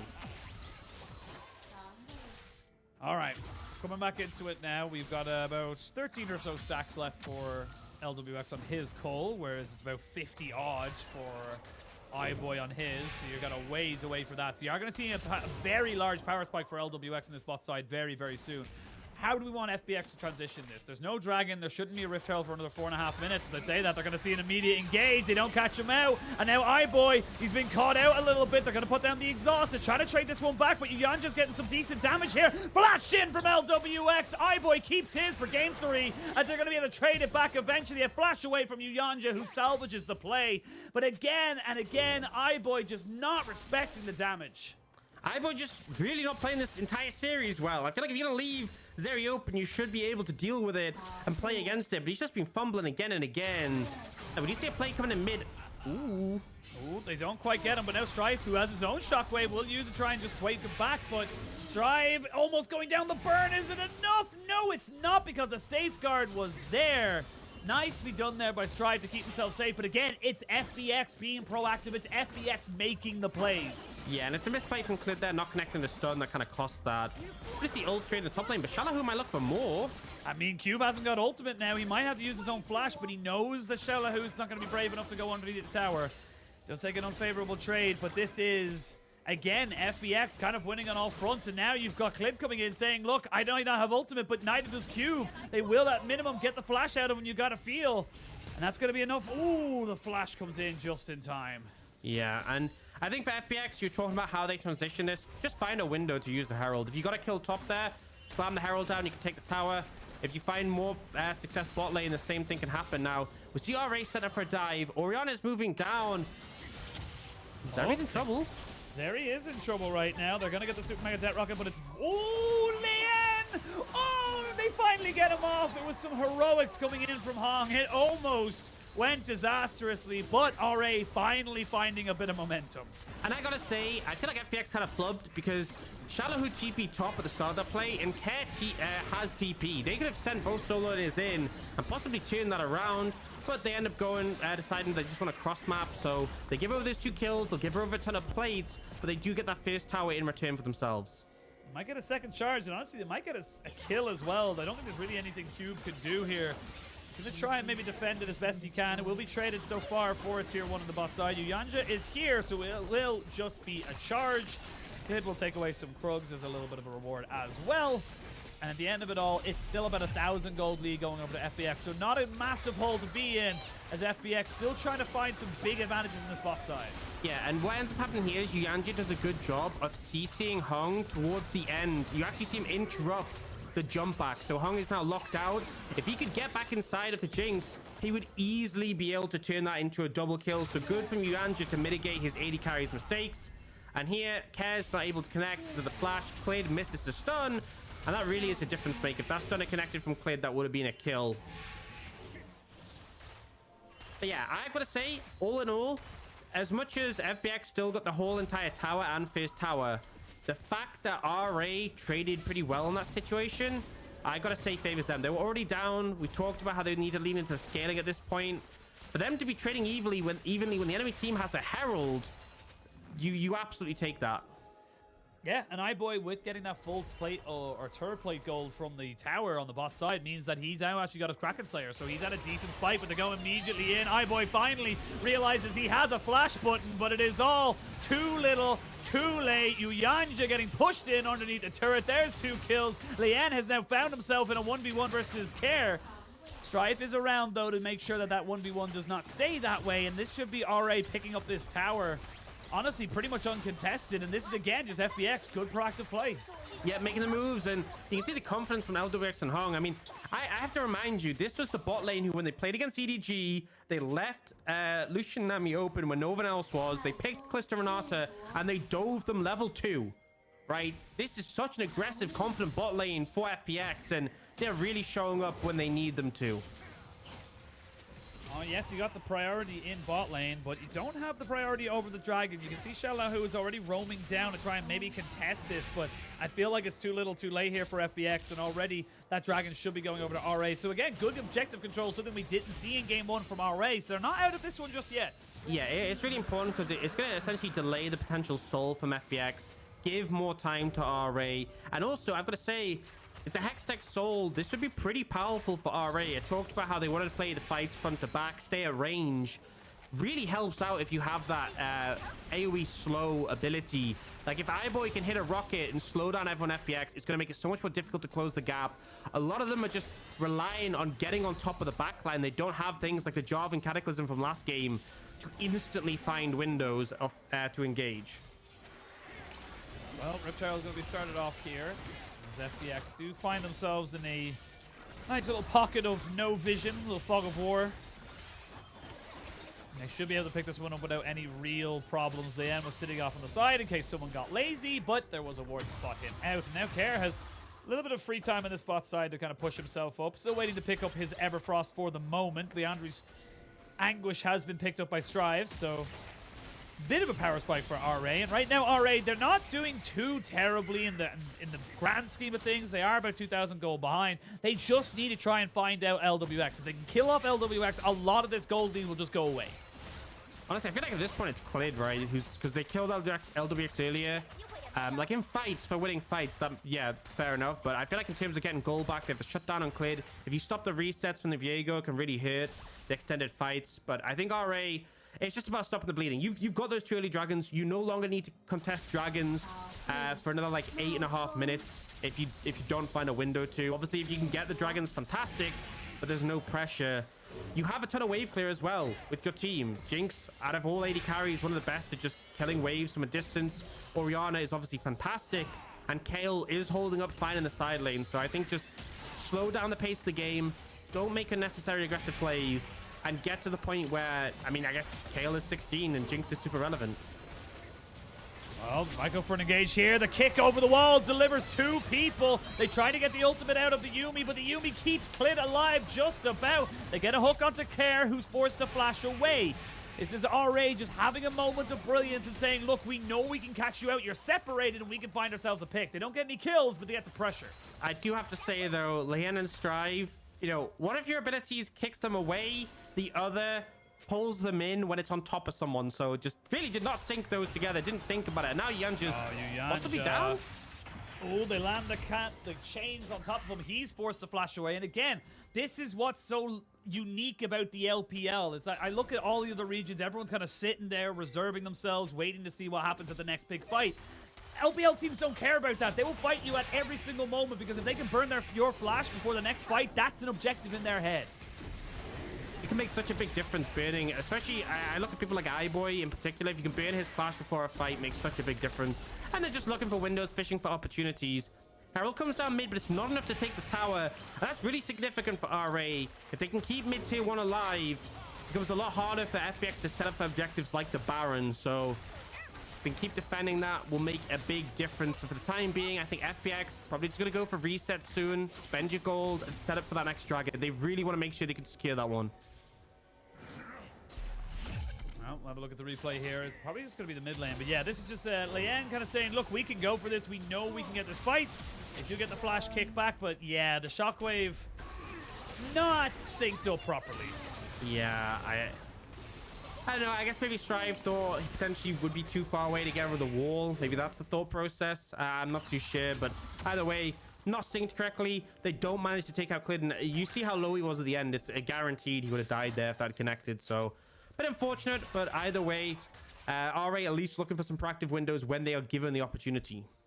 This is a 2-item Jinx coming up to level 11, and this is starting to get a little bit scary now for the side of FPX. They need to make sure that they're getting the right fights. As we can see, Care is going to get caught out by the chains just here. The Everfrost will land. It's a little bit of an auto-attack war right now. There's going to be the Divine Intervention coming out as Cube and Care just seeing if they can make something work here. As Care can't get himself over the wall, but Cube has already used his flash. He's already used his ultimate. Was a little bit touch and go there for a brief second, but LWX will be able to pick up that kill. But now you've got 3 people topside.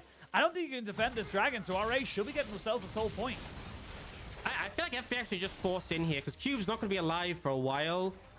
You have Care with TP, so yes, you don't have control of the area immediately, but you have a lot of champions who are able to push in and contest, so I think you just go for it. You really don't want to give over this dragon to the enemy team. You can't give it over just yet. Yuyanja gets the blast going over the wall. They know the dragon's being taken right now. They're going to use the Hex Gate to get Xiao Laohu onto the backside of this. He's got Ghost and he's got himself his ultimate. He gets over with the blast cone. They try and just create some space. They go in. They secure the dragon on FPX, and then the real fight can begin. Lian is already dead. He gets the kickback from Xiao Laohu. Shockwave only lands onto one, but the Zeri is dead. Now the real fight can begin as Cube finally joins the team, but he doesn't have flash. He doesn't have ultimate. What real use is he going to be right now as they're finally getting onto the backside of this one? FPX with Clid at the helm, pushing forward and burning RA down to a crisp. And I need to remind you, they didn't have to contest that. They didn't have to go for it. We said earlier they had 2 dragons in pocket. They could have just let it go.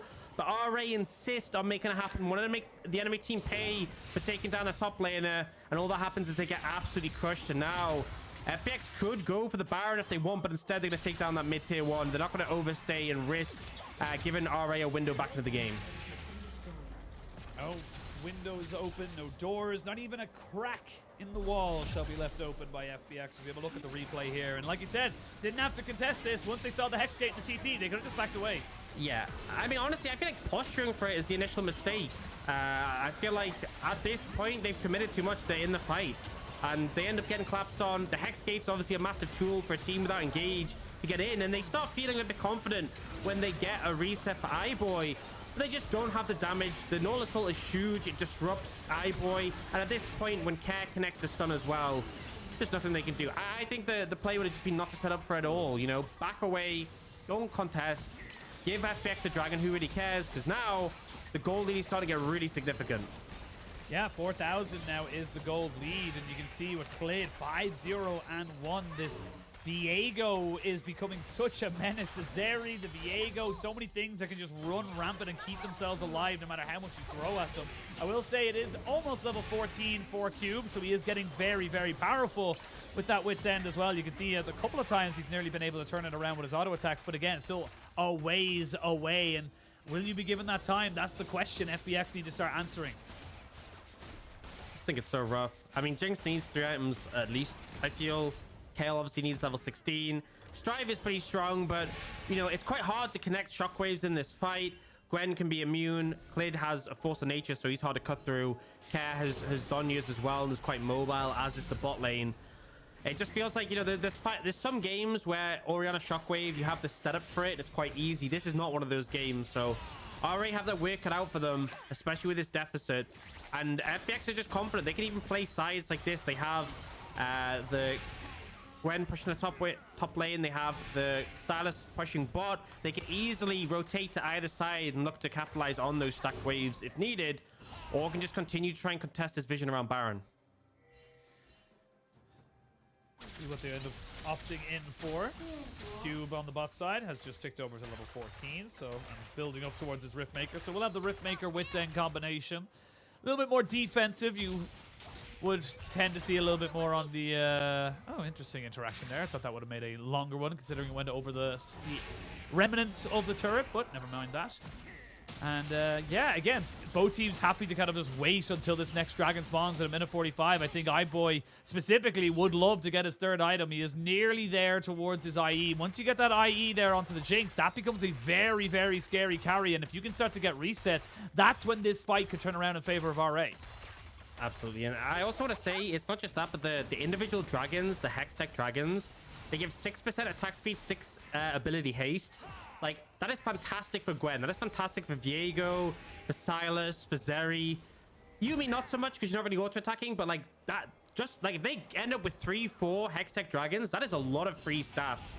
And, you know, often what happens is some champions don't benefit from the attack speed that much. Some champions benefit more from the ability haste, but a lot of champions in FPX benefit from both, so tons of value there. Tons of value and tons of vision as well. We just saw the minimap come up and the Fog of War kind of for RA as they were just walking into absolutely nothing. Luckily enough for them, though, FPX weren't posturing around the Baron. They weren't looking to make anything happen as of yet, but they may look to try and catch out Strive, who might be forced to flash away. It might be a little bit too late, though. He thought about it, and that hesitation cost him his life. Oh, now at TP, they're looking towards the Baron. I mean, this is Xiao Lao Hu on the Gwen. He's not going to be immune as he immediately comes in. Yuyanja flashes, though. Healed up by Cube. He does get hooked up, but gets himself the dredge line off onto the wall. And Spider-Man's his way out. But now you've lost yourself, your mid laner, and you've no flash on Yuyanja. Very difficult to get vision now in on top of this dragon, or assuming this Baron. They get the stolen ultimate from the Nautilus. They get jumped onto Leyen, who knows he's the target. He keeps himself alive with the Gore Drinker, but it's not enough. iBoy goes down because he didn't flash in time. And that's going to be Baron for FPX. Yep, absolutely. They're going to send Shalahu towards the dragon, but I think they should give Yuumi to Shalahu as well. They don't need 5 members here. I honestly feel like they should send like the Gwen plus Yuumi to dragon just to secure it so Cube can't get it. But either way, they'll pick up both objectives, it seems. I think Cube's not risking to head over. We'll see them picture. Strive caught out. Just ends up overstaying and a good flash stun coming in. Pick them off now. See if they get here in time for dragon, but yet RA back away. They're not going to try. They're not going to risk it. They tried to be cheeky. They tried to see if they could maybe sneak it away, but not really on the cards there. And RA, honestly, very deflated in this series altogether.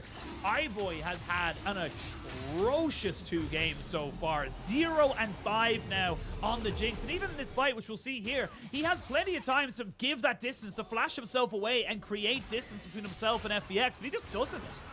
Yeah, I mean, he struggles to find his footing in any of these fights, and he's under tower. He should be able to get some damage down, but just ult doesn't connect, not really able to get anyone low, caught out by the root, and oh my. 0-6. I'm actually going to have a quick look at what his score was in that last game. See yeah, you have a look. I'll try and talk about something else, because man, I don't even know what to say to this at this point. Very disappointing. Kev trying to predict the flash there with the stun, but doesn't quite get it. Either way, though, this doesn't even look like a 0-5 team against a 1-3 team. This looks like a 5-0 team against a 1-3 team. FPX are making it not even look close. And with this Baron in show, they're just going to look to close out this game, or at least take a ton of structures in the meantime. Strive is there to try and defend. Cube close to level 16, but not quite there yet. Not quite there, but the base has already been broken. Yuyanja has already been taken out. That's going to be another death in the column as they finally break open that inhibitor. Yeah. This is the Zeri poke that you were talking about that we didn't see in game 1. We're now seeing it in game 2, and their base is in tatters. Yes, you have a Kayle who will be level 16 soon. I don't even think that's going to help you. I think you need another, at minimum, 10-15 minutes of game time to get yourself up to critical mass. I didn't even know what's going to come in here. It's so hard. And iBoy, Yeah, gets TP'd on, starts to walk towards Yanja, and then I think the core might be, look, you're dead, dude. Just take the L. I'll get out of here. Yeah, iBoy was 2-8, by the way, in the last game. So that makes his total in-game kind of, or in-series KDA of 2-14 between the two games. It has Machine, not been you know what I'm good going to at say? all. 2-14 so far. Yeah. What are you, the Simpsons movie or something? Just the worst game of your life so far. Man, I mean, there's still time. There's it still looks like time. FPX aren't trying to give it over to RA, though. They are pushing down. And Post coming out for the Zeri. Yanja does absorb it with a shield, but look at Care on the flank with the kick, by the way. Yep, he's going to kick in. Yanja, who goes down now. The Nautilus not really going to have much relevance in this fight. You do have level 16 Q, but I just don't think it's going to be enough, buddy. There's another kill for iBoy as a triple kill comes in for Xiao Hu, and that is absolute massacre. But by FBX onto RA, they will take their first win of the split, 2-0, and what a way to do it. A much needed win for FPX. We talked on it earlier how vital it was, especially as their next series will be up against JDG, which will be a hard task. But they finally end their big loss streak, and they do it in a fashion that left no doubt, no uncertainty that FPX were by and far the best team today. Oh, by yeah. a Not even massive close. margin. Not even close. And again, that sounds really egregious, and it sounds really like, oh, you're flaming the team.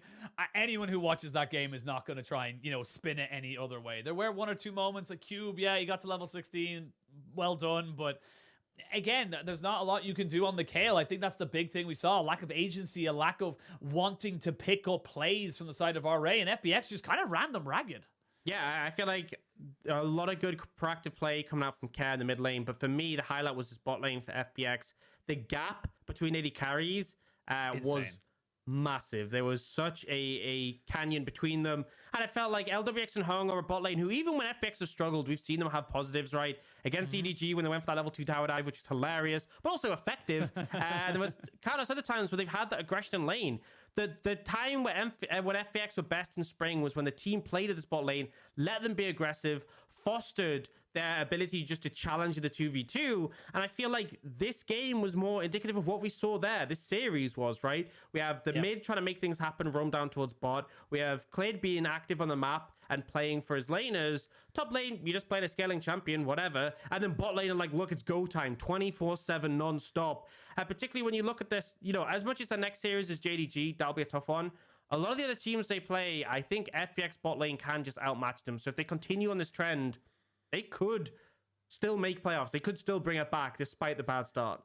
Yeah, I will say the next game is against JDG. That is later on this week. So that is a tough one to do. But again, JDG have shown that they are not unfathomable. They are a team that can take mistakes, can, you know, drop a game or two. And if you can play like that against someone like JDG, you will find opportunities for yourself. But then the schedule becomes far easier for FBX. They go up against LGD, LNG, OMG, Anyone's Legend, TT, BLG. Like, these are very much teams that they could end up kind of going from a 0-5 start to maybe somewhere around, like, you know, the 6-6, you know, but towards the end of the season. Yeah, I mean, there's definitely a lot of ground to be gained, and as we said, just feels bad.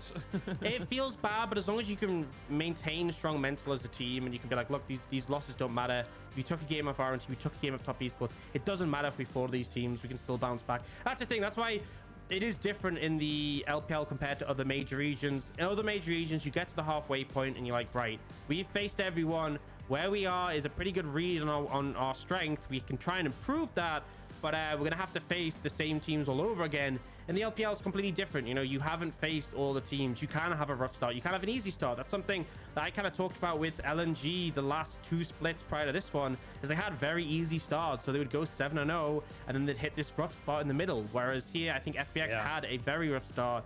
And the question was, you know, especially that IG series, that was the exception. That was the one where it's like, okay, you got 2-0 by IG. Not too sure about that one. But I think this win against RA, not only is it a good win in terms of standings, it will revitalize the team, it will revitalize the fans and give them faith. Yes, FPX are still a contender.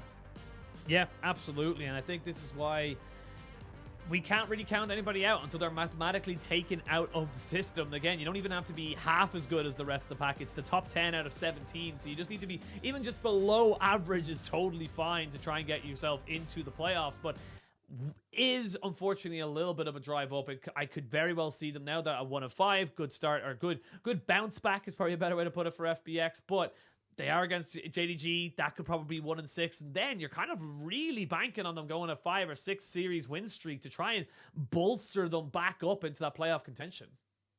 Yeah, and you know, I hope this is the start of a refreshed FBX. I hope this like trend continues, because I think, I don't know, like it's weird seeing an August story as FBX, especially with the players on the roster. Personally, for me, like Elder-X is huge, but also I have a really big soft spot for Hung. I think he's been fantastic to watch this whole year. So I'm hoping we get a bounce back. There's some rosters where it's like, you know, they might have a good game and it might be a bit hit or miss. I really hope this isn't just a good game, good series. I hope this is the start, right? I hope this is them on their path towards the top. Yeah, and I think that's what we all hope. And again, unfortunate for RA, they got slapped. They got beat down today. It was a playground bullying today, and it was not pretty. It was not pretty. And honestly, it really fell on the bot side. I think iBoy and Yuyanja were heavily exposed, and specifically iBoy. I know we're memeing it a lot, but he was not having a good series. I'm gonna say it, like you can definitely fault Yuyanja because obviously as a bot lane you're a duo. If like you can decide how you're playing the lane, but like when he's playing Yuumi, you're just a passenger, right? Yeah.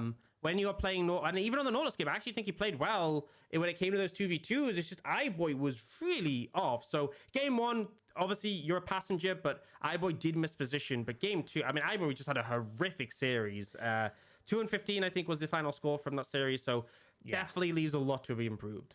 Yeah, a lot to be improved. But, you know, who did improve and did have a good series, specifically a good game too, it's our MVP. It was Clid on the Viego. And again, proving time and time again why this champion is so important, why it's so highly prized. And yeah, 7-0 and 5. The man was getting the resets. He was the big carry in the early game, and he sustained it throughout for FBX. And I think, honestly, Clid is someone who's received, particularly in this big loss streak they had, a lot of criticism towards him. This was a better day, a better series, a better game.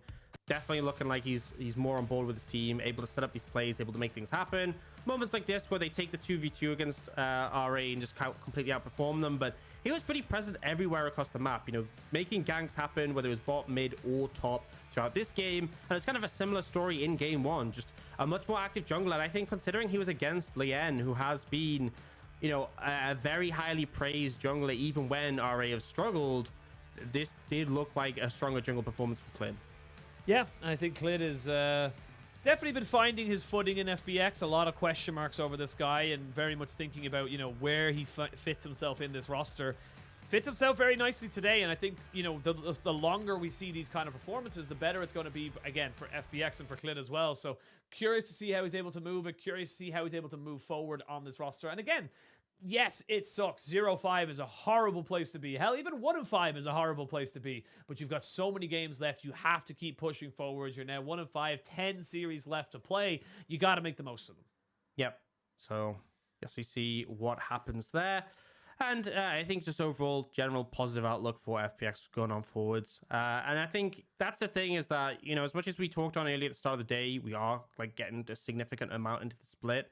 You'd be surprised how much ground teams can make over. Something to remind you is that in summer last year, RNG coming off MSI started the split 1-6. True. And even then, like again, they were against some weaker teams that they ended up losing against. It was really surprising. And then they just completely bounced back, had a massive win streak. JDG and Top Esports are examples of teams who in spring had really bad starts to split and then completely redeemed themselves, ended up making top 4. And Top Esports even making the finals. So there always is time until like you really are locked out, right? And at this point, still a lot of opportunity to change things up.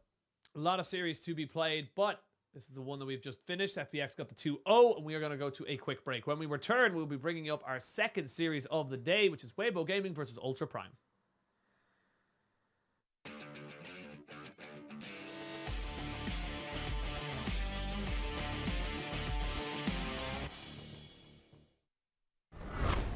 Brigade on top Oh side. no, Allah. No. Oh, wait, what? No way! Wait, no!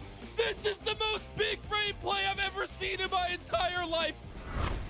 Oh my god, they're bringing him too. They know though that the ward will spot out Yagao, but they're gonna go for this. This is a dive in the durability patch at 3.5 minutes. They get Aki as the electrocute comes down. Shanji will not go down. The tower shots are huge. Kanavi getting the last one, and they beautifully execute that tower dive. That minion wave is gigantic, and JDG come out 2-0. They just go straight for the engage. Tarzan has to use the Crescent Guard already. He's still caught out though. They're doing so much damage, and the cast comes through, but it separates them. A killer instinct from Abel! He goes straight in. He's got the GA available as well. He goes down, but OMG, they might have just found the fight. Cold is down, but Allah is in the back line. Does it matter? No, it doesn't!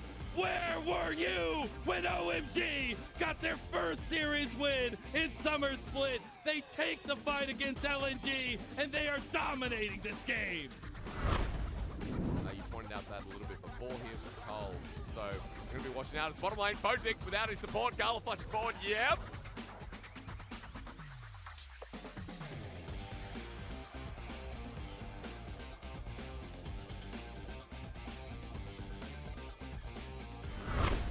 People are trying to start the conversation of JDG is the best team in the LPL because we see games like this where it just really doesn't work out. Oh god! Oh, I missed the Void Seeker. Oh, that feels bad, but it will be. Oh! No way! The killer instinct to go through the True Shot Barrage to get the outplay.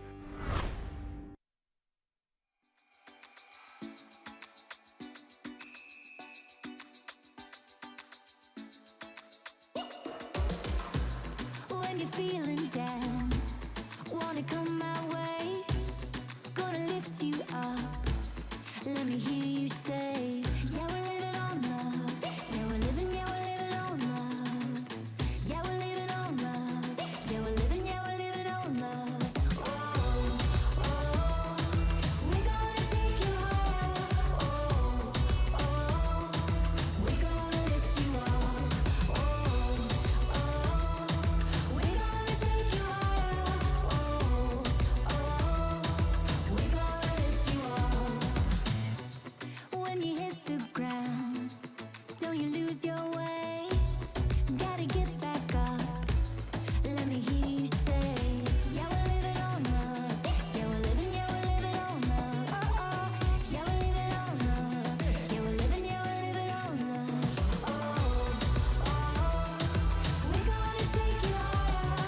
Oh, oh, we're gonna lift you up. Oh, oh, we're gonna take you higher.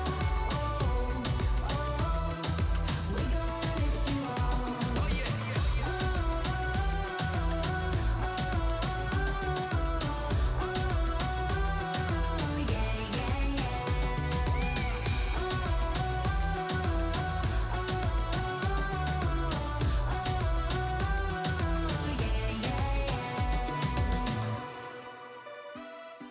we're gonna take you higher. We're gonna lift you up. Oh, oh, we're gonna take you higher. Oh, oh, we're gonna lift you up. We're gonna take you higher. Take you higher. We're gonna lift you up. We're gonna take you higher. Take you higher. We're gonna lift you up.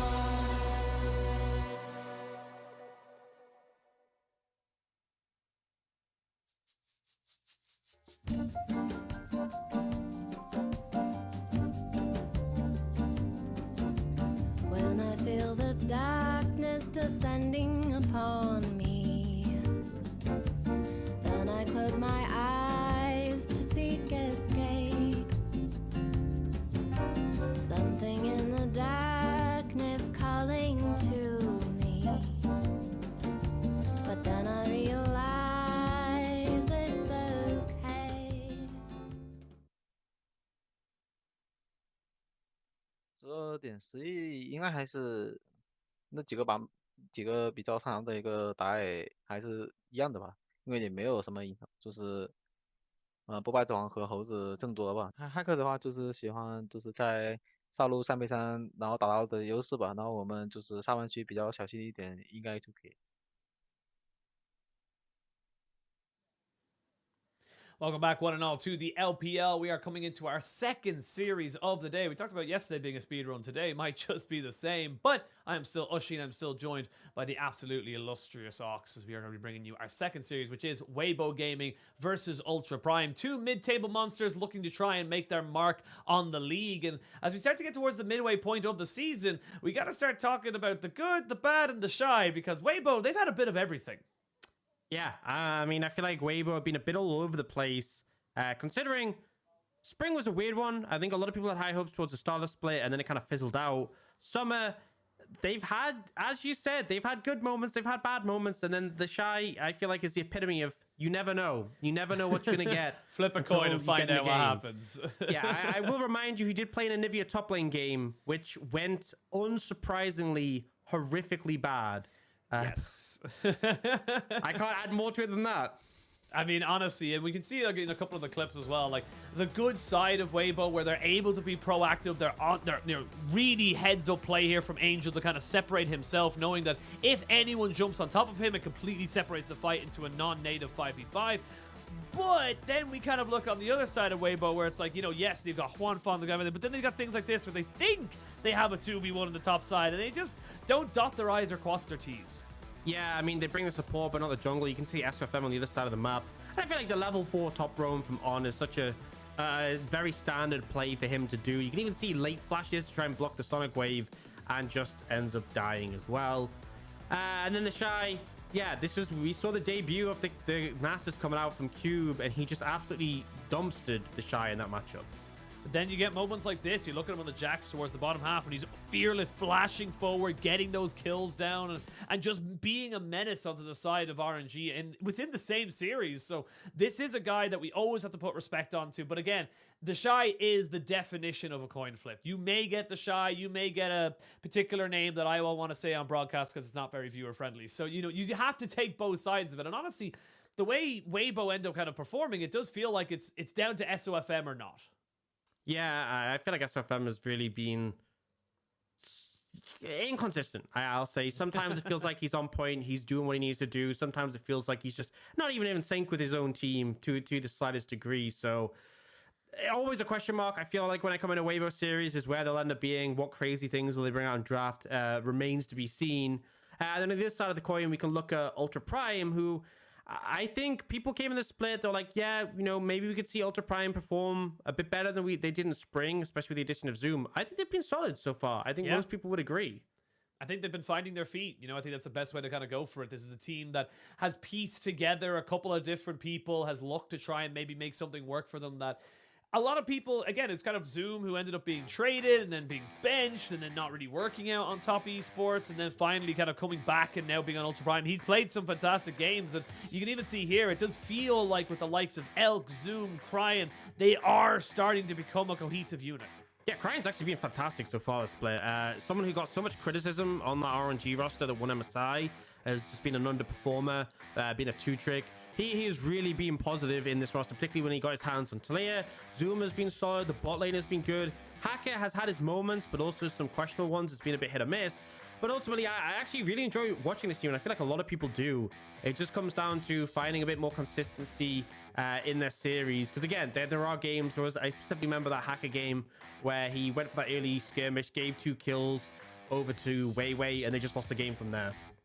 Yeah, and again, it's been a very close series. They 2-0'd over OMG at the start of the season, but then it was a 2-1 loss to BLG, a 2-1 win against RWay, then a 2-1 loss to JDG. And this is where the series, or I suppose the consistency starts to come in. If they can start to build up that momentum, if they can start to win against some of these bigger teams, like Weibo, who we would argue is going to be a playoff team, that's where they're going to try and find their success. And someone, if we're looking for success, it's got to be the top lane. It's Zoom versus the Shy, two of the biggest top laners we've had in the league for quite a number of years now, and these guys are the definition of kind of, you know, the polar opposites. You look at Zoom's champions and the Shy's champions, the only thing they share is the Kale. Yeah, and I think Zoom for Ultra Prime has been someone who can be relied on as a carry, but also can be put in that tank role and really perform. The Shy so far, the split has been more like, I'm going to carry, I'm going to pick these either counter picks or, I mean, sometimes a blind pick Kayle and try and get ahead. But we have also seen that, particularly in spring, everyone will remember the big spree where the Shy was just playing Sion again and again and again and again. Yeah. Definitely someone who can do it all, but still has those moments. And now we get into draft. Very interesting bans coming out. The Wukong left open, which we don't often see. The trade-off, however, though, is the Zeri gets left open, available for the opposite side. And these are the two highest prio champions in the entire league, by the way. These are the two right at the very tip top when it comes to presence through bans and picks. And we're going to see them both, which is rare, as normally at least one of them is banned consistently. Yeah, and look, the Viego ban honestly comes out as very surprising for me for Ultra Prime. But if you've actually been watching SOFM all split, he's just been playing Viego. It's his most played champion by far.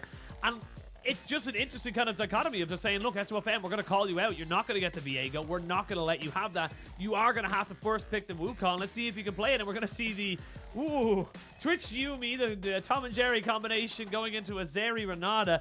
Not as good hard engage coming out from Ultra Prime, but we have seen the Zeri into the Twitch already today, and that was not a fun time. Yeah, I won't give any credit to iBoy for the Paladin there. Definitely held them back, but it clearly seems like Ultra Prime are like, okay, we leave the Wukong open, and we get to answer with Renata Zeri. Both very potent, high-priority comps.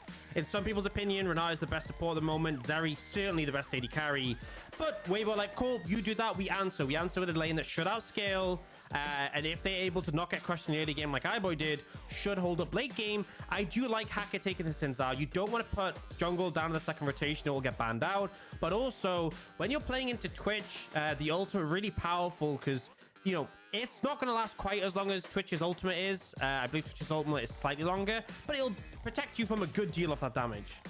Yeah, and I think the funny thing is we've only seen, just going back onto the Wukong, we've actually only seen SOFM play it once. He's played 10 Viego games this split over the very short amount of time we've been in it, but has not won on the Wukong just yet. We'll see if he's able to make something work here. We see the Gangplank, the Fiora banned away. So again, those top lane menaces coming out to play here as Ultra Prime and Weibo. I wonder if Ultra Prime leave open the Kayle to see if the Shy will take it. Because we've seen the Nasus pick already, and Zoom is definitely someone who will have that in his wheelhouse. Yeah, I mean, we've seen Q being the main person bringing it out. But you would think that when Kayle was so prominent in the LPL, you would start to prepare those counters. But either way, we see the the Swain come out as a ban from Weibo, denying that from Crying. The Taliyah is still actually available if you want to pick it up. It did get nerfed a bit, so it's not quite as strong on this patch. I believe they've buff scheduled in the future, but he was so dominant on it. I honestly feel like it's something they could potentially lean towards. I still expect, regardless, mid is going to be the pick here. I actually got in a bit of a different direction. Plenty leaning towards a pretty poke-heavy composition between the Zeri Ws and the Corki. And it looks like they will commit to that Corki mid for Crying.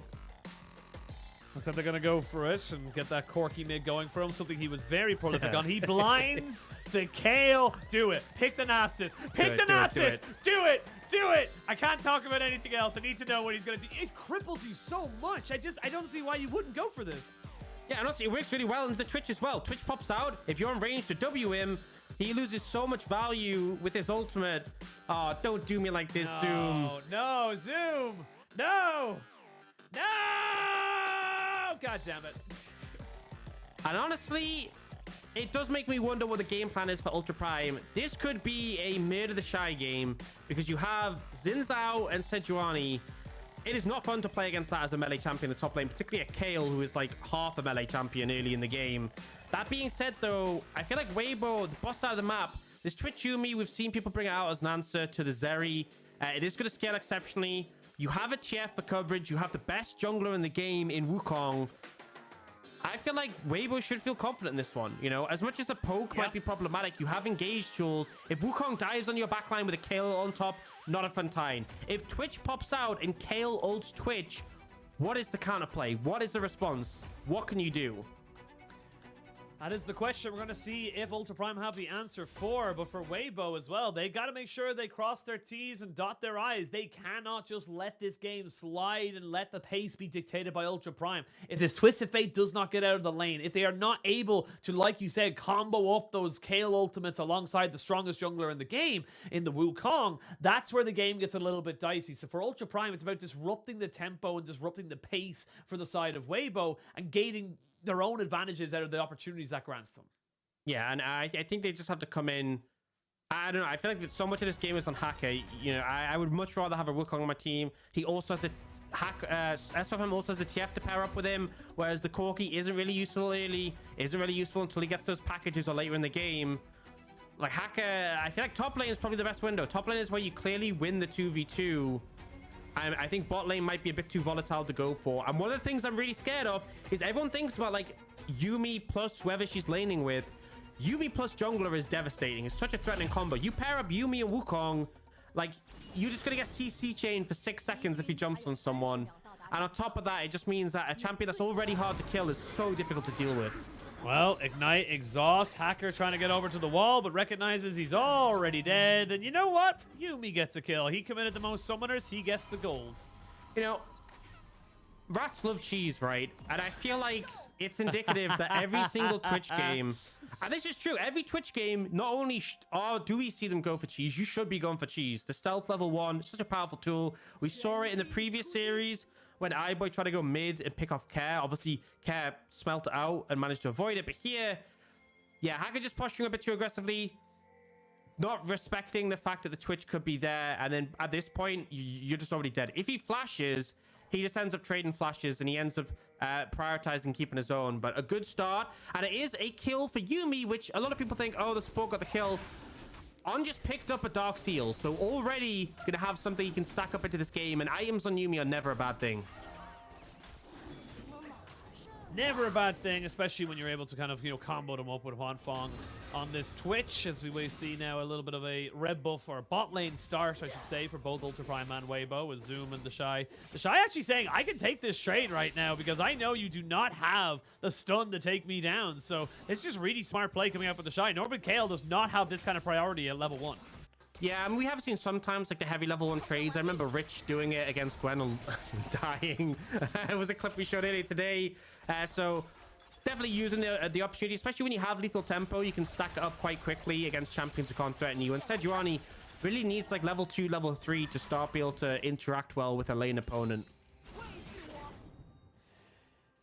Now level 2 being hit by Zoom is going to give him a little bit more priority in this lane as they try and make things work for them there. But this is, again, going to come down to the level 6, as you would imagine. Good handshake actually onto On. Going to force him back just a little bit, heal himself. But again, it's a Yuumi. Should just be totally fine. And honestly, I like that Hwanfeng, again, kind of went with the cold start, recognizing that, look, as long as I can keep myself safe with this Yuumi, I shouldn't really be any danger to be able to stack this up. Yeah, that's the game plan. We often see longsword start at the moment for 80 carries, just for the extra health potions. But you have Stain for the Yuumi, you should be fine. On taking a fair bit of damage there. And obviously, you know, you can sustain up, but Yuumi is often gated by mana costs, particularly early. And you have to go for your passive to get the mana back, but that means you take damage, which you have to heal up, so can end up backfiring. Now, it looks like a skirmish is coming out here.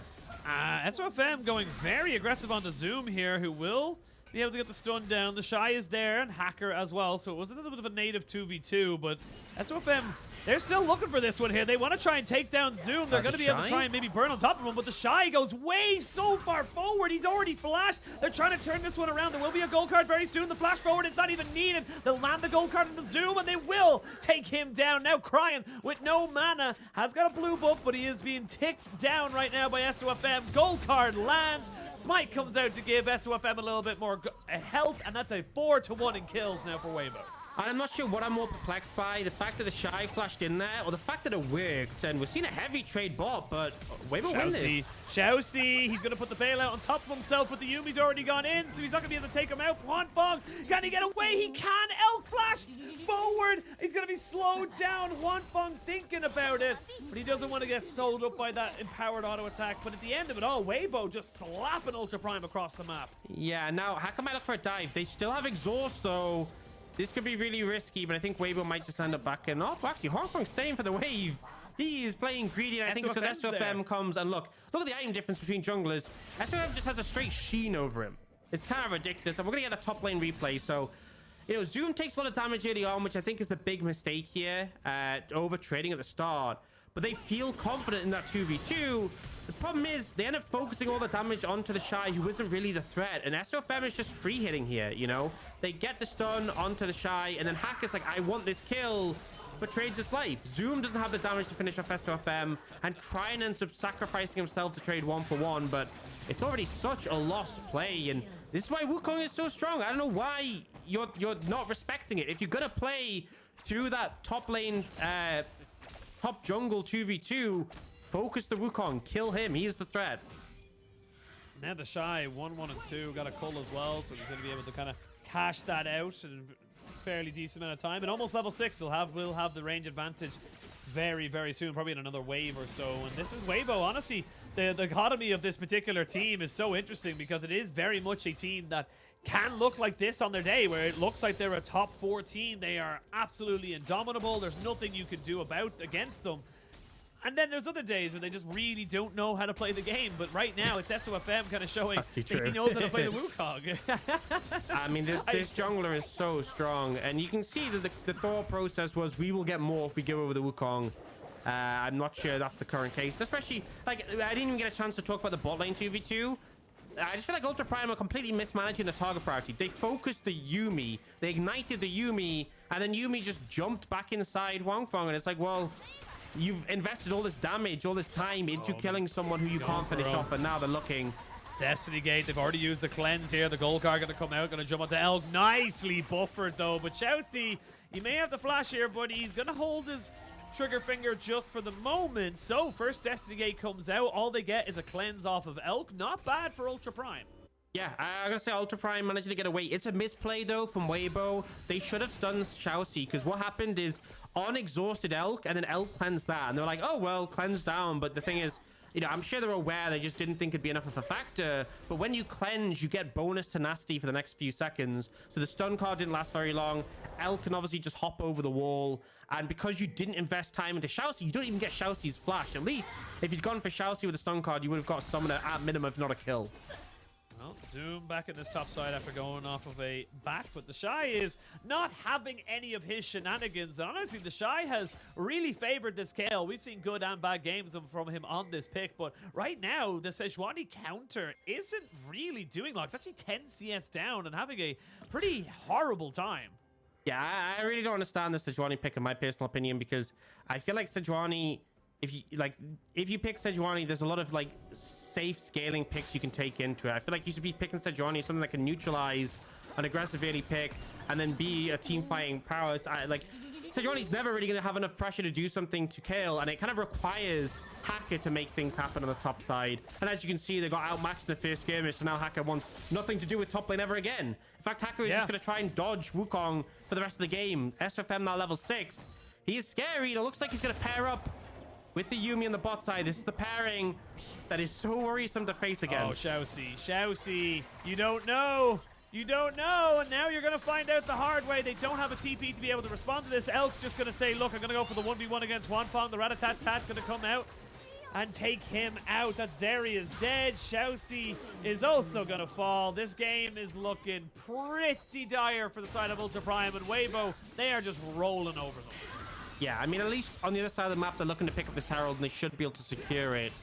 Which, considering, you know, Corki no longer has package at 8 minutes, it's now at 10. Get an early Herald with a Corki on your team is obviously a positive, but it's 7 kills to 1. And this Wukong's so strong. Twitch is ahead of the curve. And that's the difference. It's like we saw in the previous, the earlier series today with the Zeri into Twitch Yuumi. When Zeri got ahead, it was so problematic. When Twitch is ahead, it's just going to be a complete reverse. Wangfeng can just find Elk, whatever, go into stealth, jump on him, and just completely destroy him in the 1v1. You can see here, it's not even close. Yeah. Okay, I mean, I say it's not even close. It is kind of close, but it still felt like Wangfeng had it in the bag. That's the thing. It was close, but not close enough to make me go, ooh, maybe not. But Again, 3,500 gold lead. Dragon now secured. It's a great Dragon in terms of singular stats as well. As we can see, Hacker maybe trying to make something happen on the top side. But the Shy has ult, the Shy has flash. You're never going to be able to do anything here. And Zoom, he's already below half HP. Honestly, Hacker can't do nothing right now. I don't think there's any lane he can really meaningfully actually impact, because On's going to have exhaust there in a minute on the Yuumi. Going to maybe look to try and get Angel in the mid lane. But again, there's just not a lot you can do.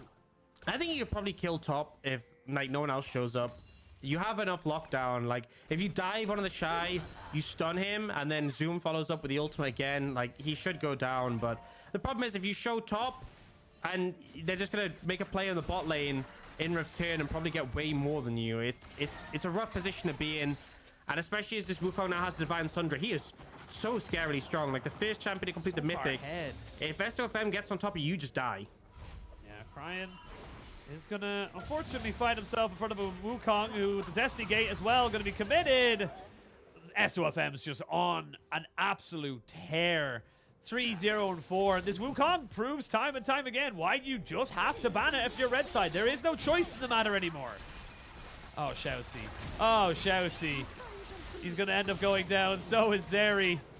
That's a double kill. This is Weibo's game for the taking. And you can see what Huang Feng does is he actually waits to pop his E until he's got enough stacks on both targets to try and secure them both. Gets the double kill.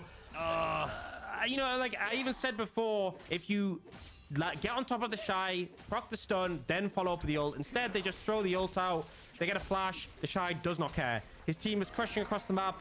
Bot lane, they're going to be able to take so many plates. SFM is here to cover, and actually, they might be able to kill them again before they get to lane.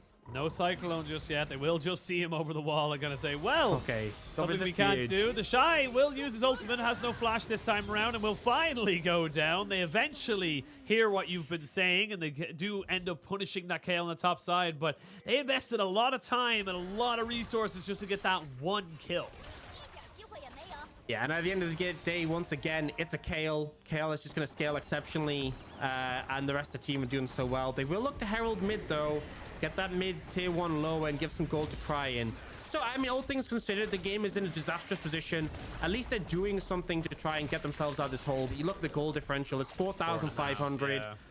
SFM is getting stronger. The Twitches, though, is problematic. Like, they don't have good answers to the Twitch right now. Because ultimately, he has cleanse. He could even go for QSS late if he really needs it. But the only real solution is going to be CC. Killing him is going to be hard because you don't have the damage. But also, there's a Kayle ult. At some point in the game, I'm going to call it now, Sheen. Wang Feng is going to come out. He's going to appear out of stealth, and he's just going to like one-shot 3 members of Ultra Prime in like 2 seconds. And I don't know what Ultra Prime can do to prevent that from happening.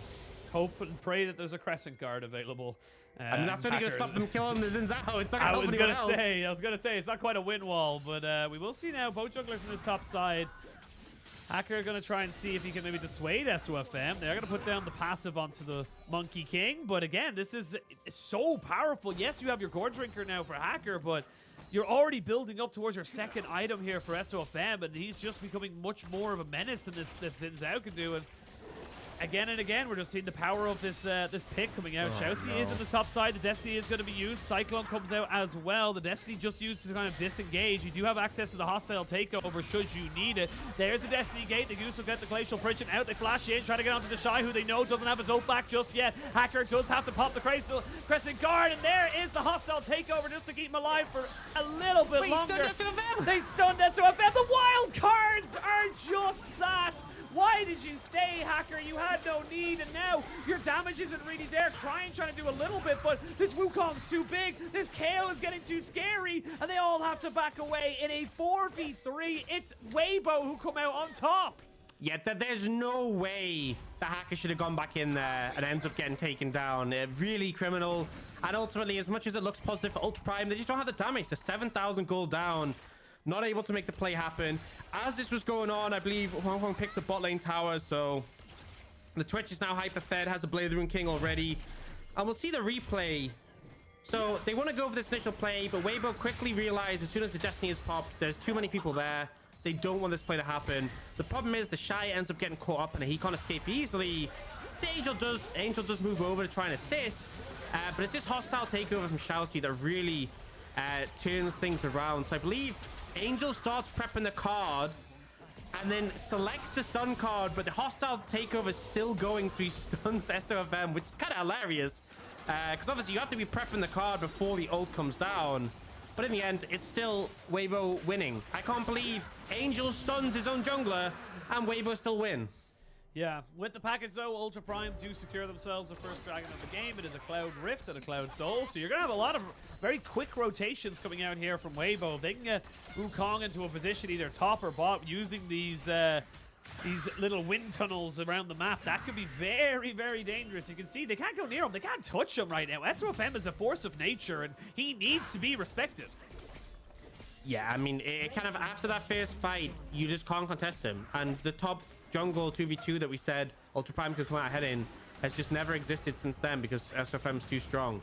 And whether he goes, Ultra Prime have to leave. So pretty painful overall, pretty difficult to deal with. And Ultra Prime are kind of just fishing for opportunities where they have numbers and advantages. That's what you got to do. You have to find windows, but you outnumber the enemy and you can make a play. The problem, Ashin, is that the enemy team has Twisted Fate, who can easily just join in when you start a fight. And also, they have a Twitch Yuumi who are notoriously hard to track. They can really be, like, unless you're warding deep, which they obviously are struggling to do at the moment, it's very hard to know where Twitch and Yuumi are unless they're literally active on a wave pushing it. The bigger thing as well is that look at the item difference between the AD carries. You can't right now because there's a lower third, but there was a full Blade of the Ruined King between Elk and Huanfeng. That was the difference there. They both had a High Noon Quiver and then whatever else component. There you go. You can see it there. That is just absurd to think about. And we're seeing why the Twitch has kind of been seen maybe as a bit of a counter into the Zeri. What we should have seen in game 1 of FBX versus RA, we are now seeing in full fruition with Huanfeng and On just saying, look, we are stronger. Rift Herald does get the charge down. Xiaoxi is in the backside of this, trying to maybe look for something. They will use the ultimate there to try and just disengage. They get the hostile taker coming in. It will do a little bit of damage, but not half as much as they need. Now the Zeri can turn this one around, and the Wukong is dead. That's a big shutdown going to Corki. Hacker, though, will fall down. Now the Shy flashes forward, and the Shy will rip you down. He will bring his judgment upon you as a triple kill goes over to the Shy in the top side. He now maybe thinks he can go for a quadra kill. He won't quite get it, but it does not matter because it's a full ace for Weibo. Absolutely crushed them in that fight. Huanfeng does so much damage in the extended trade, and the Shy flashing over the wall for the cleanup.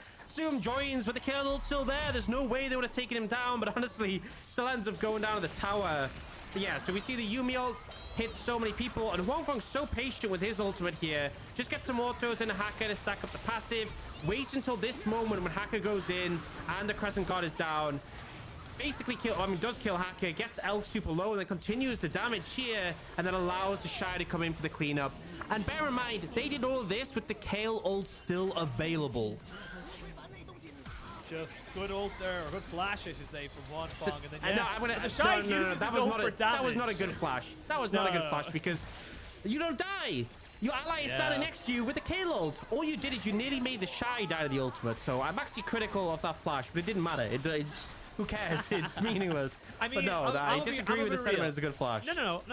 I disagree with your disagreement because it's the Shy. He ain't ulting you. He ain't giving you that invulnerability. Are you crazy? I mean, you saw him there. It's a damage ability. He really does not. I don't think you die there. You got a Yuumi on you, right? You're vibing. You're chilling. Weibo hard chiller. It's 16-4. We've just had so many. It's not even just today. Yesterday as well, for anyone who didn't catch it, was just stomps on stomps. And now today we've had, this is the 3rd game in a row that's been a stomp. If this one continues in this trajectory, we could just have like 8 consecutive games in the LPL that are just one-sided crushings. I mean, the broadcast yesterday, including the hour-long countdown, was 4 hours and 30 minutes. So that's 3 hours and 30 minutes of basically on broadcast time. And now Zoom, he better be getting his zoomies on right now because he is being collapsed upon just by Angel for the moment. But Angel's saying it's fine. I'm going to keep running you down. Don't worry about it. I don't even need gold cards right now. We're just going to go ahead and use the Everfrost. Oh, no. Zoom thought he had done it. He was like, oh, stun card's been used. I can get out. No. Angel doing a good job of holding the Everfrost there. And I mean, as much as Angel is probably going to take about an hour to kill that Sejuani, the rest of the team were there to finish up and clean up. But now, Bongo's looking for a play here, maybe. He doesn't have the Yuumi with him, but there's a TP coming in.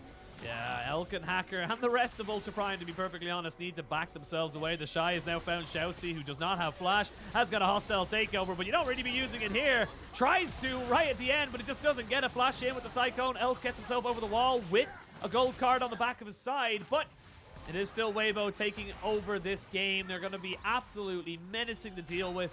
It may not be able to end the game just now, but honestly, 10,000 gold up, Ultra Prime, you're up a creek without a paddle. Yeah, it's rough, I think, is as far as we go. I think the kind of saving grace would be like a big package play or a big hostile takeover. That's one thing. If you do catch like the Shy or Huang Fong when they don't, like if Huang Fong doesn't have cleanse, hostile takeover could actually be devastating. Like I feel like Twitch, especially if his ultimate's popped, and Kale are like two of the champions most destructive with it. But yeah. Well, Huang Fong and On are going to try and maybe make this one work. There's the hostile takeover coming in, but the final chapter is good enough, and the cleanse gets him out of that now as well. So you are a tanky Sejuani, but the Shy is here. Your bailout shall do nothing. The package is there, but only to try and help Crying get away, because Hacker can do nothing. This game is over. Ultra Prime start thinking about game 2. Yep, 100%. And what's funny there is that the hostile takeover was actually a bad thing there, because Huang Fong had no one else to hit. Like, it has a target priority, but obviously On is like inside. He's attached to you, so you can't hit On. So all you're gonna hit is Zoom, and hostile takeover also gives you extra attack speed. So he just started pummeling Zoom there, which is quite hilarious. We're gonna see it come out here. So Huang Fong ends up just one-shotting Elk, like just deletes him from the map, takes a red buff as well. And then here, hostile takeover comes in, but there's no one else to hit apart from Zoom. It doesn't last that long because of the cleanse, but really just doesn't contribute much. And then Shousey goes down, Akka goes down. It's just a disaster. A little tip for you people watching at home: if you end up in a situation like that, you can put a ward down, and I believe they will hit the ward instead, rather than your teammate, which is obviously a positive. They will hit any what was it? Anything that isn't an enemy champion or an allied champion if you're the Renata as a priority above you. But if you're only there like the Sejuani, it's just going to keep hitting you, and that's gets you a little bit of extra buff. So yeah, not a great time for the side of Ultra Prime. Actually, I'm looking at it. It's allied wards so it hits, not enemy wards. So no, even place the ward wouldn't work. There we go. I was wrong. There you go. We're all wrong. It's all allied or basically anyone on the enemy team. And Zoom, bye, buddy. I don't know what else to say. I guess you drop a sweeper so you can try and expose their wards is the only play. Yeah. Well, I learned something today about Renata, and I feel like Ultra Prime learned something today about League of Legends. Oh my god. Oh my god. You see Hacker trying. This game is over. 22 minutes. Going to be maybe just under 23 because you have a Kale, you have a Twitch, you have a Destiny Gate coming in, and Shousey has nowhere to go. That's going to be the bailout. Just to give him a little bit more. Yeah, it's a little depressing. It's a little bit much. And even Angel on a Twisted Fate is doing so much damage because he's got a 15-stack Magi's. Ultra Prime still trying to defend, though. They're still That was clearing one auto waves. attack. That was, did you see that? That was one auto attack from onto Crying from the Shy. Yeah. One. Yep, it's a lot of damage. Here we go. There we see him coming in now and trying to pack some back, and this is just them being kept in their own base. The inhibitor turret has gone down. The Nexus turrets have fallen. SOFM is just too tanky. We'll see the ult from the Shy, using it for the damage as it's truly intended on the Kale. It's not a lifeline. It is a way to execute your enemies. Weibo just mop the floor with Ultra Prime in game 1. Look at that. Look at the energy there from Huang Fong. Look at him. Let's go. Let's go. Look at that Twitch gameplay. Let's That's how do you do it. Man, a lot of energy on that one coming out of Huang Fong. There's still a series to go, dude. You haven't won yet. Haven't won the whole thing. But, man, there's a lot you could talk about in that game. At the end of the day, Wukong was a mistake. Yeah. It was a mistake from Ultra Prime to leave it open. Maybe it was a mistake from the Balance team to let him come back in the meta. At the end of the day, he did Wukong things. And SOFM didn't make a mistake. That is the pivotal final to this mistake analogy I'm having. Yeah, honestly, yeah, this was... I don't really know what else to say. It was a draft diff. It was very much the idea of the Zeri or the Twitch counter into the Zeri that we should have seen maybe earlier today. And that's why you pick it. That's why people are probably saying, again, we're seeing adaptations coming in for this. We saw it, previously that you can't, blind pick everything. There are different options to it. And honestly, I'm going to call it out. You should have went with the Nasus. I'm going to say it right now. Susan should have been in this game because the Nasus would have been so good into absolutely everything. I'm gonna just be to real, slow dude. down the Kale and everything. I know it wouldn't have made that much of a difference, but like that's I don't think boring it than the would've done it. Sejuani. The Sejuani just did nothing. It did less than nothing. That is true. I completely agree with that one, but I just don't think anything would have done. Look at On did more damage than everyone but Crying on the side of Ultra Prime, right? Yeah. On did as much. On the support did as much damage as Elk and Shousey combined, basically. Yeah. What does that add? Yeah. Look, and once again, goal difference over time. Ultra Prime peaked at the start of the game when there was 0 gold. They never had an advantage, ever. There was No. never a time in this game, even by the slimmest of margins, that they had a gold lead. They started the game and it all went downhill from there. They left the fountain and it all went downhill from there. And real, that's not true because they came out of draft phase with a disadvantage. It went downhill from there. I will say, what I love in this meta is the fact that there's so many bot lane pairings that can like interact. We have Senator, we have Lucian Nami with Kalista Renata, we have like things like Athelios and Renata, we have Twitch Yumi, we have Zeri, who doesn't need a partner because she's so broken, but you have like Zeri, Yumi. There's so many like strong bot lane pairings, and it's kind of about like what beats what, right? Like I imagine if like Ultra Prime had Lucian Nami in this game, they could obviously just dumpster on the Twitch Yumi, and I feel like it's so interesting to see the different counters that come through. It's like why we haven't seen as much Lucian Nami, because people were typically blinded, and now people have worked out counters. And again, there's the Zeri, this pick that is so powerful, and we saw the series earlier today what it can do when it's unleashed. Got completely shut down in this one. So Yeah. I just love the meta at the moment in the bot lane. It's really fun to watch, really fun to see what teams can bring out, and yeah, that Twitch Yumi did stuff. That Twitch Yumi did stuff, that Wukong did stuff. You know what? I'm going to say it right now. Ban the Wukong. I don't think the Viego is going to be your issue if you can't even get into that kind of like if you can't even get into the game at that point. But we'll wait and see what ends up being decided. We are going to throw it to a break, and when we return, we will have game 2 of Weibo versus Ultra Prime.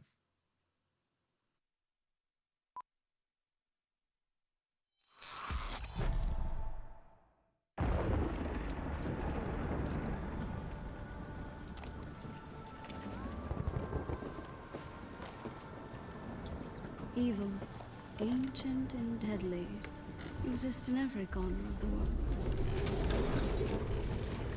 They have made themselves comfortable, taking what is not theirs, gorged on the suffering of others. I will face them all and crush them.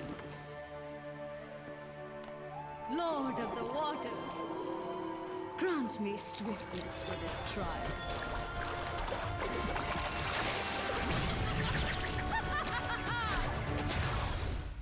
Joy, unceasing and forever.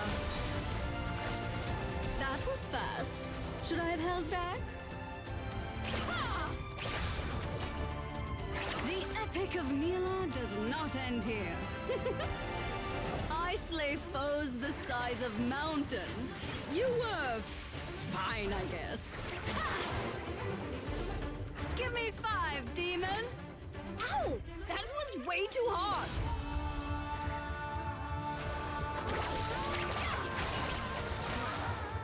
I will face the great villains of myth and live forever in song. Prepare for death! Ha! Now you know what you're up against.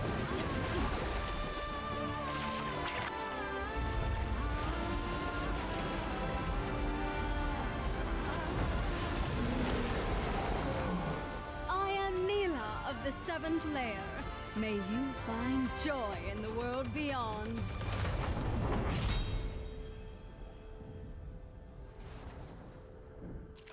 I hope the heavens are watching. I hope they're nervous.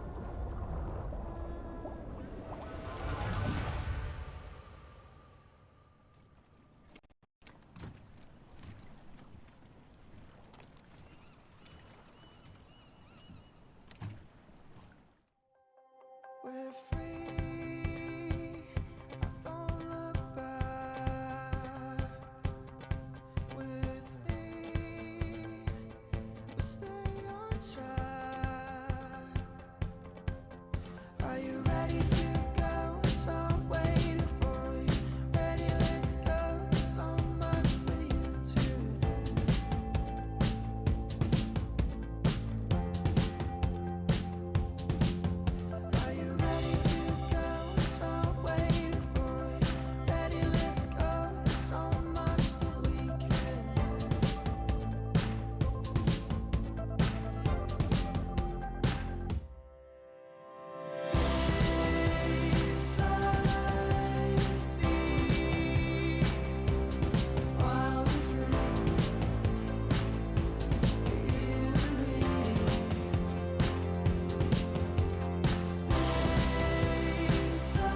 said, could things be harder? Said nothing. Heard from a friend that I hadn't spoken to in a couple of years or so. It would be alright as long as the sun keeps poking its way on through my curtain light. But something tells me that if we keep singing our songs, before you know it, they'll be singing along. If we keep humming a tune, it won't be long before they sing it too. It won't be long before they sing it too.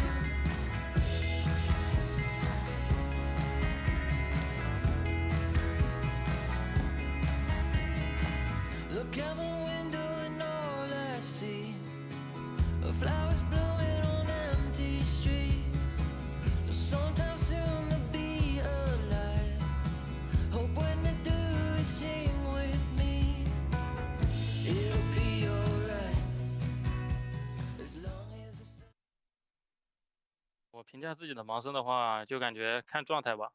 有的时候状态好的话就能杀起来，状态不好的话可能玩的也不是太好。对阵 WBG 的话，就是我们得把我们的运营跟团队配合做得更好一点吧。You need team synergy, but you didn't get it in that particular game. Welcome back, one and all, to the LPL. We are coming into Machine, what is... I disagree with that. I think Ultra Prime had a lot of team synergy. I know what you're going to say. All right, Synergized super in flame. King, and that one, they all died together as a team. So I want That to praise is them for true. that. It's kind of similar to that thing when people say, oh, you are consistently bad, but Ultra Prime haven't been consistently bad. That's why last game was kind of a bit of a wild outlier. one, because I expected this series to be close. We did, but the likes of Juan Fong on this Twitch, he was our MVP of the game. And you can see how much energy he had right now. And it does feel like Weibo feed off of that energy. Weibo are the team that look like when they're on the ball, when they have that momentum behind them, they are huge. And Juan Fong, the MVP from game one, thoroughly deserved on this Twitch. He wasn't just making moves in bot lane, he made moves throughout the map. Yeah, I mean, had that early cheese level 1 play, which worked effectively, and then continue to find moments. The confidence on this Twitch with the Yuumi backing you, going for these ultimates where he's able to clean up multiple kills in these fights. You know, I remember that bot lane all in when they got 2, but I have to say Ultra Prime definitely mismanaged. Investing the Ignite and all this damage on the Yuumi who just jumps inside off the Twitch, really not optimal. But then this moment, you know, pops the ultimate, it can't get onto Elk after the initial handshake, but then puts dots on both of them, puts the passive down on the both so we can expunge and get both kills, and then honestly just bullies Elk out of the game. Yeah, bullies Elk, and then Shousty's like, you know what, Juan Fong? You need a bit of a buff. You're going to be able to do a little bit more now as they come in with the hostile takeover. And yeah, the Shy did the Shy things as he was honestly looking very, very solid on this Kale. Feels like with game by game, we're seeing him be more and more proactive, more and more comfortable on this pick. And it is something that historically has just been something he's been exceptionally good at. Yeah, I mean, I feel like if he's picking the Kale, if you're not banning a second rotation, you have to have an answer to it, right? Because he will blind it. He is that sort of player. And Sejuani really is not it, right? I think Ultra Prime, like there's two sides of the coin. Like sometimes coming out of game, if your draft is like abysmal, you can go cool. Draft is so much easier to fix. That's why so many people harp on about draft when they're talking about competitive games, because it's so much easier to fix than in-game issues. Like if your macro isn't as good, if you just don't understand how to set up around neutral objectives, set up around barons, or go for like set plays into side lanes, that stuff takes practice. You have to iron out in scrims. You can't just game one go, oh, by the way, guys, we're bad at setting up objectives. Let's do better game two. It's not that simple. Whereas draft is like, okay, we really fudged draft by letting Wukong open. Let's not leave Wukong open. So I think at least in that manner, Ultra Prime have an easy fix to a lot of the draft issues, but there's definitely still some individual gameplay issues coming out. So start with that. Better draft can make a lot of difference, and then we see where we go from that. Hopefully they can bounce back to make this an interesting series. Yeah, absolutely. Hopefully now we'll see a bit of life out of Ultra Prime. Like we talked about, we expected this to be an awful lot closer of a series. Let's see if we get that. Right now, Ultra Prime on the blue, Weibo on the red. And Weibo gonna see what they want to try and go for. They're gonna ban away the Zeri because they don't feel comfortable leaving that one open just yet. But we still have things like the Viego and the Wukong available. I honestly think Weibo just gotta ban away the Wukong and maybe give over the Viego to Ultra Prime. I Never mean, mind, Ultra they're not Prime gonna ban the Viego here. Weibo should ban the Wukong, and then maybe Ultra Prime first pick Lee Sin for Hacker. I'm not sure if I agree with like it's first pick worthy, but I know the Hacker obviously has a lot of confidence in his own Lee Sin. It did just get buffed in this patch. Is in a pretty strong position, and then obviously we can see what we can go for that. Like there's no Zeri, no Senna. The two of the probably strongest bot lane duos at the moment consist of them, and then. You know, even if Weibo go for like Kalista, you can answer with something like Phelios. But actually, Weibo ban Lucian instead. So trimming down the AD carry pool significantly. It has to be Wukong. It's Wukong 100%. And then Weibo, you know, they have choices here. They can either lock in a powerful bot lane, which may be what they were looking to do. They could end up going for a jungle here. But I feel like if you're giving over the Wukong, you should have a really strong 1-2. Kalista is the AD carry left open when we talk about powerful combos. Powerful duos. She is a big name to mention, and Kalista Renata has been a lane that's been so powerful. So now Ultra Prime, they have to answer this, and you could potentially see something like Phelios plus Lulu is kind of decent. If Phelios has been picked up as a counter to Kalista, because obviously when Kalista gets up on your face, if you have red white, you just kill her before she can start stacking those Rens. You've also got some good engage as well with the Gravitum. A lot of different answers, a lot of versatility coming out with the Aphelios. And I think Shousey on something like a Nautilus makes an awful lot more sense. Like you said, the Lulu tends to be a bit more, but having that hard engage to come in, and Ultra Prime looking a little bit more comfortable with their draft now coming into game 2. Yeah, the Nautilus works as well. You know, you have that engage potential. If Kalista does step up, you just press R, no way to outplay that. So I think Ultra Prime, they have the better jungler. They have a bot lane which can answer Weibo's reasonably well, although if things do get out of control, Weibo's bot lane can take over. And then SFM probably just going to lock in the Lee Sin unless they have a really prominent mid or top they want. Like they could go the Kayle and ban away counters, but I feel like with the jungle pool pinched and Lee Sin being a decent champion to try and deal with the Wukong, makes sense to lock that in now. Yeah, you want to lock it in, make sure that the Wukong doesn't get any more favorable matchups. And now I like this from Weibo in terms of banning away the Swain, because you think about a fight that has a Wukong in it, it kind of starts on two different fronts. The initial Wukong engage that comes in with the Cyclone, and of course the second proc of his Cyclone ultimate. So if you have something that can just continuously survive in an engagement like that, like Swain, you will definitely give yourself a much bigger advantage. So Weibo was banning that one away, and we are seeing more of the Shy bans coming out saying, look, we can see that you're getting comfortable on some things. We don't want you to be getting things like Fiora that can just take over a game. Yeah, I mean, you have to fear that when it comes to those counter picks. I wouldn't be surprised to see a Kayle as well. Gwen has already taken off the cards, so bit of comfort in that regard. But Weibo just targeting mid laners. First off, obviously, that's Swain, that's Sylas. So a lot of those sort of bruiser AP mid laners who can pair well with the Wukong to get stuck into those fights. Hard to force out again, hard to deal with. See what the final bad's going to be right now for Ultra Prime. Honestly, I wouldn't mind seeing a Kayle just hits the Shy off of something that it would be comfortable, but they do have counter pick for Weibo, so you know that he's going to be, he'll pick it either way, but he'll at least have an option to choose whether or not he wants the Kayle, regardless of what Ultra Prime put into it. And now Weibo, you got to most likely pick your mid laner here, and I think Angel on the Twisted Fate makes so much sense. He's been playing this all split, and it still looks fantastic in his hands. Yeah, normally when we see Sylas banned, it's like, oh, okay, they're going to pick TF. But I think Sylas's rise in priority has meant that it's not a guaranteed. Still, though, syncs well with the Lee Sin. You have that point-and-click stun to set up the Sonic Wave and gives you the map coverage, right? If we talked about the bot lane, if Weibo can get ahead, it can make all the difference, and they have a strong mid-jungle to do so. Now, Ultra Prime go for the Galio mid, something that can follow up the Wukong on the dive, can match the prior of the match the Roman ability off the Twisted Fate. And Zoom is going to go for the Aatrox, something we haven't really seen in the LPL that much since we've come to this patch. Obviously, the Grievous Wounds nerf helps him a lot. We've definitely seen him a bit round and about, but like I said, not the highest priority in the LPL so much, just a few games he's been brought out. And the Shy will just play it safe and go for the Gnar.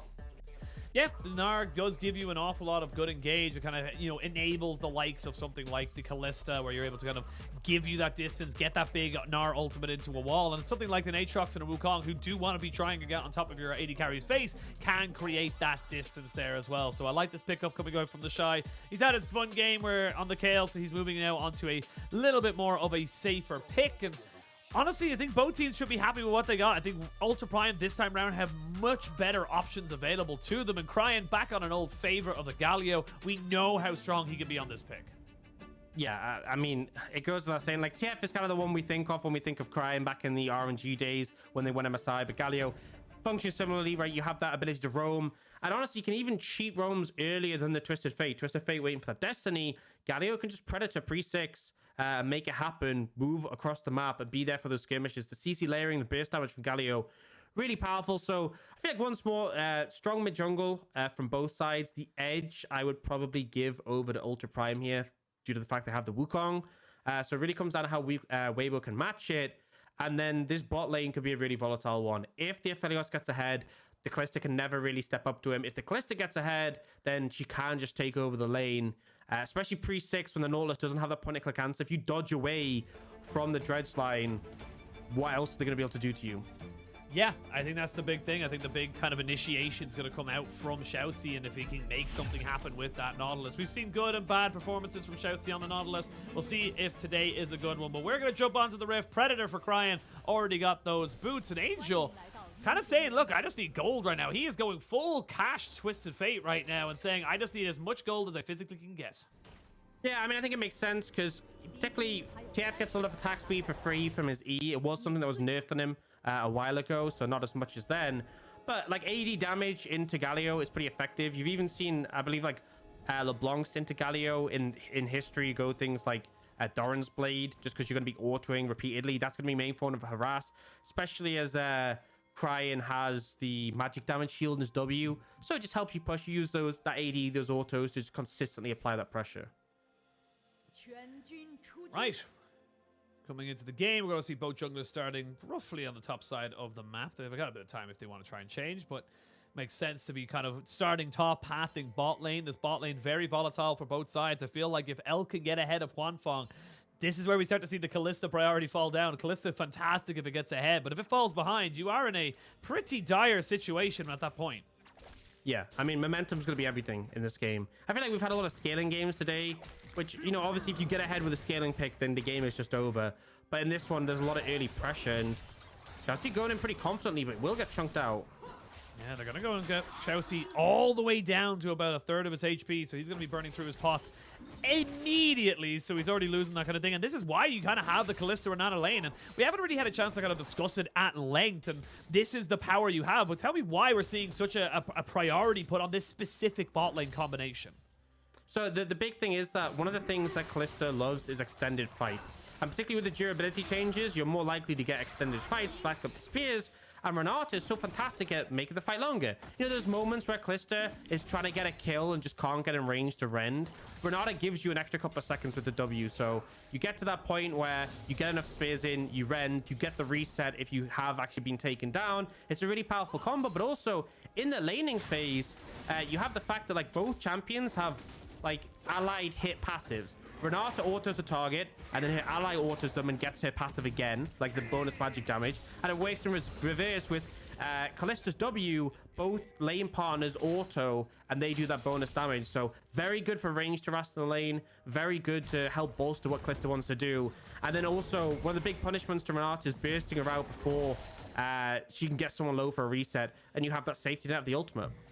Hacker is in the mid lane though and is spotted out SOFM. He's going to flash away. Nice gold card from Angel just to stop any kind of follow-up damage, but does lose a summoner because of it. Yeah, so ends up being that, and I think a really positive thing that people can do is targeting the Chef early, beating down the summoners, putting pressure so he can't move. And now Cryan can move down here, but Angel really does not want to follow. SOFM does manage to get the Scuttle Crab though, and should just be able to ward hop out. Yeah, he's looking for it. It was a little bit far away, I will say. It is a bit of a gap there, but wastes as much time of Cryan as possible, and then after getting the Scuttle, gets himself out to safety. So you can see it here. I think, does he spot him out as he goes in? Or no, he just fully doesn't see him at all, and forces the early flash from Angel. Yeah, and that's the thing, is that the expectation is if your jungler is on that side, you're safe on that one, which is why Angel was a bit overextended.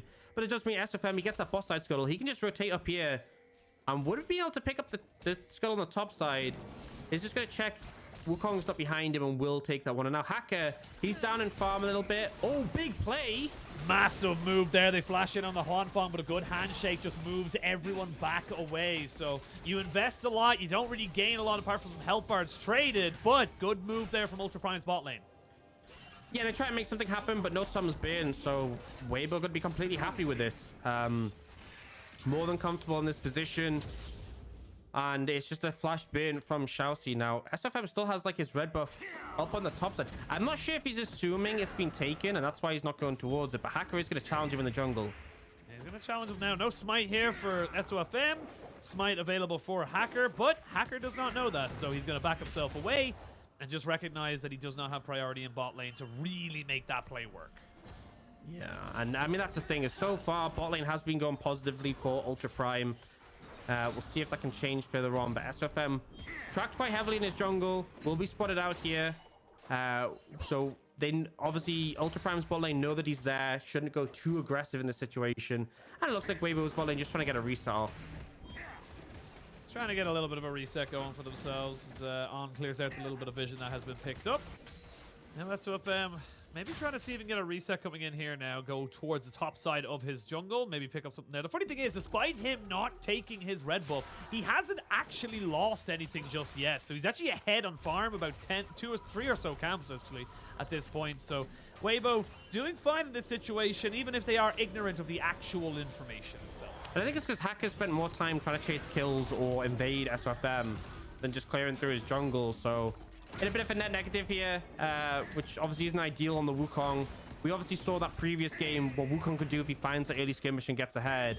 And it feels like Hacker's just chasing that dream of getting the early double kill and getting miles ahead of your opponent. It is a bit of an unfortunate dream that now is slowly turning into a bit of a nightmare, because like I said, he's about 4 camps down now. It's actually getting bigger by the second, so he needs to start getting back onto his farming duties and getting back out onto the map, because this Lee Sin is a full level ahead. SOFM will hit 6 before Hacker, and that is just a definitive truth of this matchup. Yeah, they can make all the difference. We saw earlier today there was that top lane skirmish where Lee Sin didn't have the ultimate available and how different it could have been. SOFM though, what? I'm not quite sure. That was so there. weird. Yeah. That was such a weird passage of play. I like how you paused to be like, all right, and then they were just like, no, absolutely not. But yeah, that was a weird passage of play, but it does mean that SOFM secures himself the. SOFM's just like, these are my Raptors, and they're like, Yeah. what? It's like, you're doing well. You're not doing that well. Like. Yeah, and then SOFM somehow gets out without using his flash. Yeah, a bit of an odd one, but either way, we will see the dragon secured. SOFM will pick that one up and has now hit that level 6 point, so big power spike available. Angel also has the Destiny if he wants to try and make some plays through the silent. But for now, despite a bit of an early lead for Weibo and that dragon being secured, still pretty close between both teams.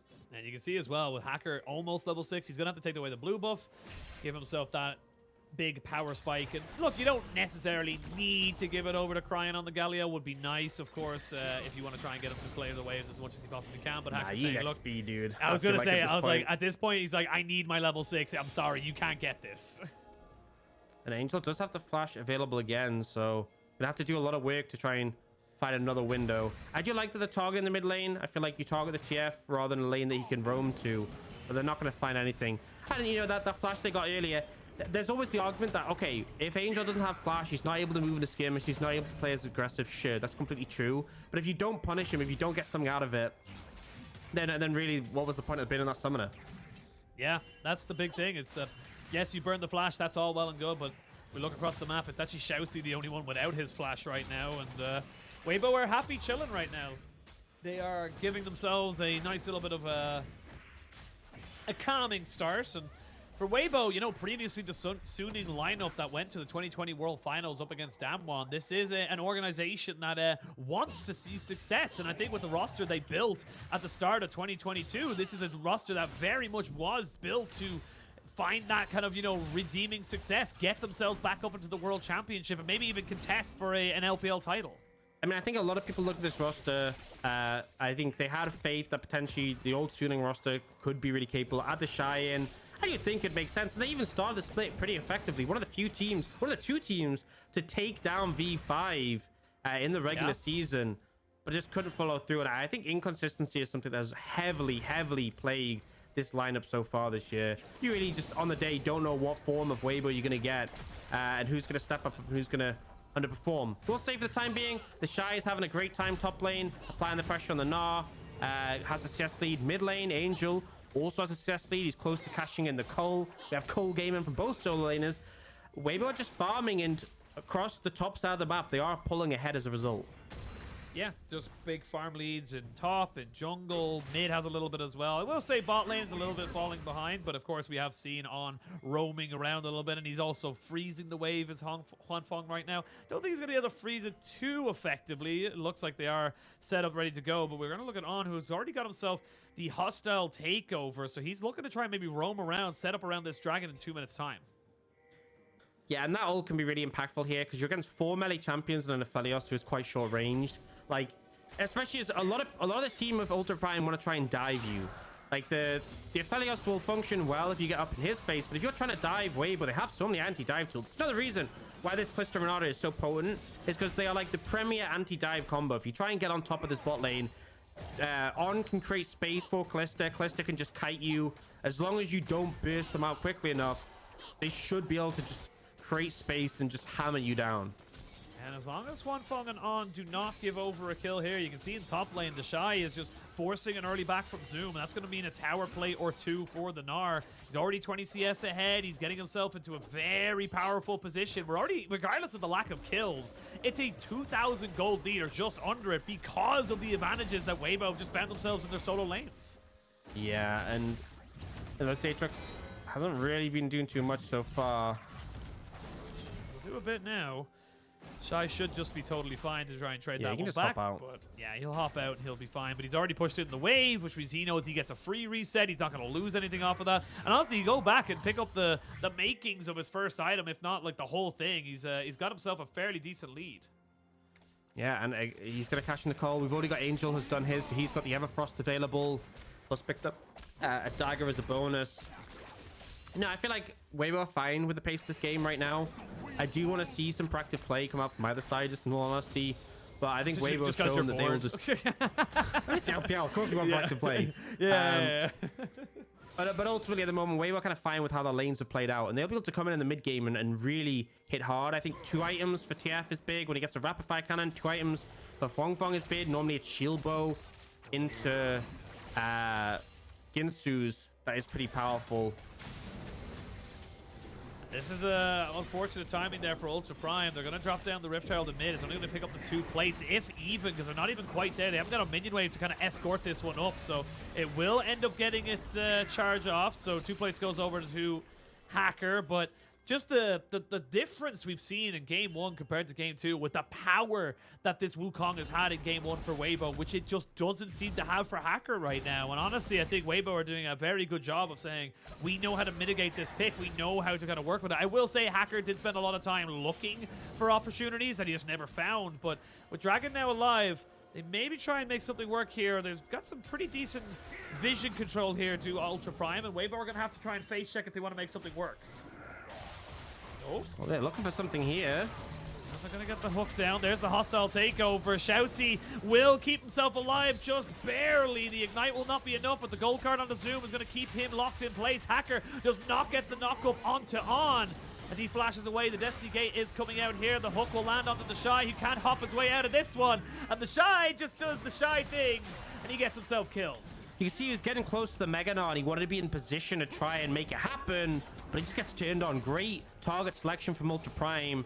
They just delete him from the map, and now you're looking at this dragon, but I think Weibo actually feel confident contesting. A lot of tools used by Ultra Prime, but to be honest, Weibo lacking a lot themselves. But you got 10 seconds so the Shy can come back in with the Mini Gnar. It looks like they're maybe going to try and delay for that. Xiaoxi not here just yet, so it's a 4v4 natively until the very last second. But SOFM's nowhere near this dragon. The TP's going to be coming in. They're going to look to try and trade this one back, but it is side of Ultra Prime who secure it. There's the Moonlight Vigil coming in. Does he throw On over the wall? He does not. He holds his trigger, but now Elk in the wrong place at the wrong time gets gold card and forced to flash away, but the Shy says you cannot get away. Never mind, they can turn this onto him. He's almost taken down right at the last second, but he will not fall. Weibo get a kill, but Ultra Prime get the dragon.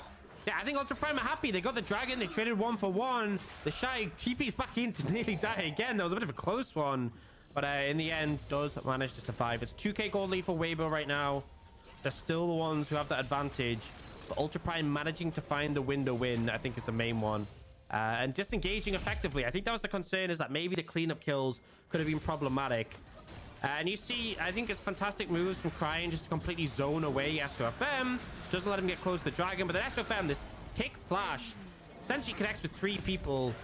Dashes over the wall after Hacker goes down.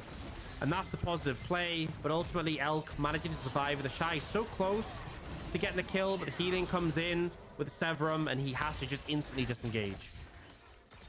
That's 1-1, about a 1,500 gold lead for Weibo. Dragon a piece, and we are starting to get the first items completed across the board, even an item and a half every now and again. So, Immortal Shield Bow picked up here for Hwanfeng means he's going to be in a much better trading position than his counterpart Elk. But right now, Ultra Prime not unhappy with the state of things. This Aatrox is going to continue to get big, and this Aatrox will be a bit of a menace if he's able to find that backside. So, it's going to be a lot on the Shy to make something happen. You can see even the Shy in that last fight was getting very impatient and just kind of wanted something to happen. Felt like there hasn't been enough action, and it nearly turns really poorly on him right at the end.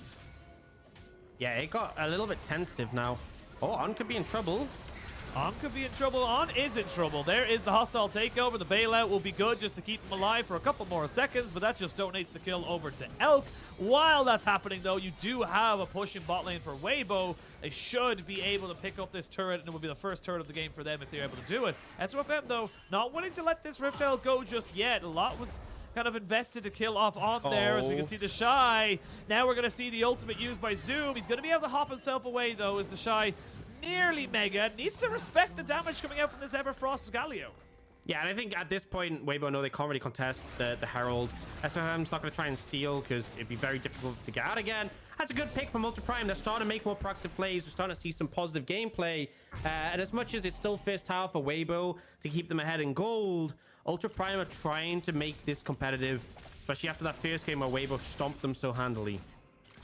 Yeah, and actually we saw the TP coming out from Cryin just to stop Hwanfeng pushing in that bot side. Funny enough, he was actually completely uncontested and was going to remain so. Might have even got himself at least half the health bar down on that tier 2 if he was left to his own devices. But wasn't to be, and now Ultra Prime, again, still down in gold, but still finding decent proactive plays. And it's exactly what you wanted to see. You were saying that, like, the big thing we didn't see in game 1 was they weren't proactive. They weren't looking to make plays themselves. It was very much them reacting to what Weibo were doing. And now Weibo finding a little bit of the opposite side of this matchup now, that they need to be the ones who kind of, like, look for those fights as well.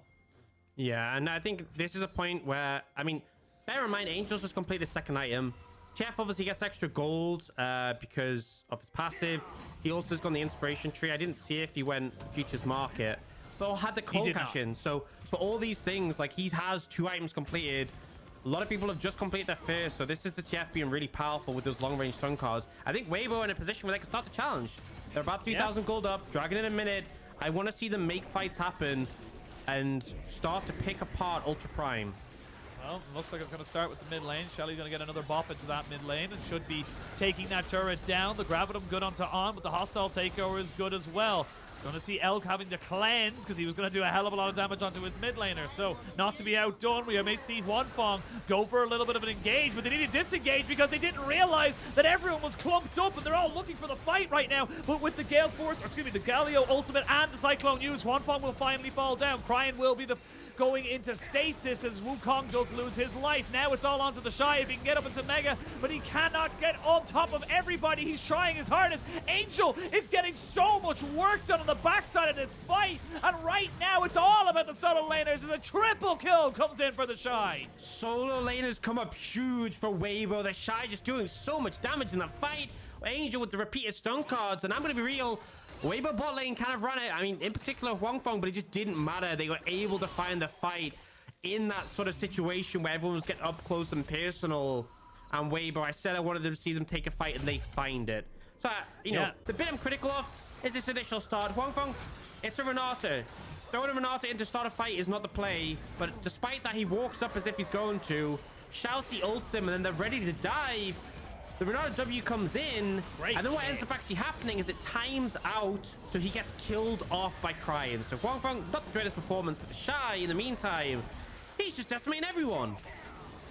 You can see the Shy and Angel just constantly having great target selection, specifically Angel getting those gold cards onto the primary targets. Really well played by the Shy and Angel to really kind of salvage this play. And honestly, like you said, it was very much the Weibo bot lane giving a lifeline to Ultra Prime, but then SOFM with a fantastic Dragon Rage kick actually CC'd about 3 people in a clump, so it was very, very good to see from him. And then, of course, we just saw Angel and the Shy absolutely mincing down everybody else. We'll see SOFM trying to take away a pink ward, but won't be allowed to have it. While that we're in that replay, we did have the Infernal Drake going over to Weibo, so they've got that objective for themselves, and now they got to figure out where they want to try and transition this. You've got the Shy on a massive power spike right now, and he's going to be very, very powerful. Already you can see him. Maybe he's looking for a flank. Oh, caught out a bit. Caught out a little bit, but has he been caught out? Because Elk's the one who's been isolated. He flashes over the wall, only to be followed by the Shy, who's now in mega form, trying to see if he can kill off Hacker, and it looks like he's going to be able to do it. There's 3 kills to Weibo, and in the blink of an eye, Ultra Prime had everything, and now they have nothing. They will get aced one more time. It's a triple kill for the Shy again, and now they can go for Baron. They're just absolutely decimating them. This game, I thought it was going to be closer. That game 1 was a stomp. The draft felt like it gives some more hope to Ultra Prime, but in the team fights, the Renata Calista creates so much space, but it's just the Shy. The Shy again and again, finding the perfect angle to jump on whoever he wants and just stomp Ultra Prime into the ground. And Elk, the person who you think is going to have the DPS to cut through him, nowhere near close to it. Doesn't have the items right now, and it's just getting destroyed every opportunity. You saw Weibo shut him out of that fight really early on. That's where it kind of comes in. So on, Swanna gets engaged initially, but it's a Renata, has that ultimate he can use to create space, and then Elk just goes down. And as soon as Elk is gone with red-white guns, I think the Shy kind of knows he is just immortal. No one has enough damage to finish him off on the enemy team. Yeah, and then once Hacker, again, this massively powerful Wukong pick, just who else is going to be able to contest him? It just really feels like Ultra Prime are not on the same page, not thinking about these engages. You could even see it was like everyone went for it except for Elk, which meant Elk was completely isolated in that last skirmish. And now, out of nowhere, it's a 10,000 gold lead out of literally one play. And I thought this was going to be the game. Yesterday was double speedruns. Series earlier was a speedrun. I thought this was the one where Ultra Prime could put up the fight, but at the moment, it is looking like they're hard-pressed to find an advantage. With the Baron coming in, SFM is just zoning them off the tier 1 tower. Yeah, I mean, what can you do right now? You're going to try and find SOFM, but SOFM is currently soloing Hacker at the moment. And with the gold cards landing off to the side, Angel's just a constant threat. And what's Zoom going to do? Zoom can do nothing into the Shy right now. The Shy has a hull breaker, so he's completely uncontestable. Yeah, I mean, the fact he has that advantage, he was already winning lane against Zoom. Zoom was not having a fun time early, and now it just feels like he's getting bullied into the ground. He might just take an inhib tower here if Zoom can't stop him. I mean, yeah, like Zoom's already down below half HP. If the Shy goes into Mega, he has kill potential. If he lands a couple more bits of poke, but like, what can you do here as Ultra Prime? There's nothing. You got to try and go for something.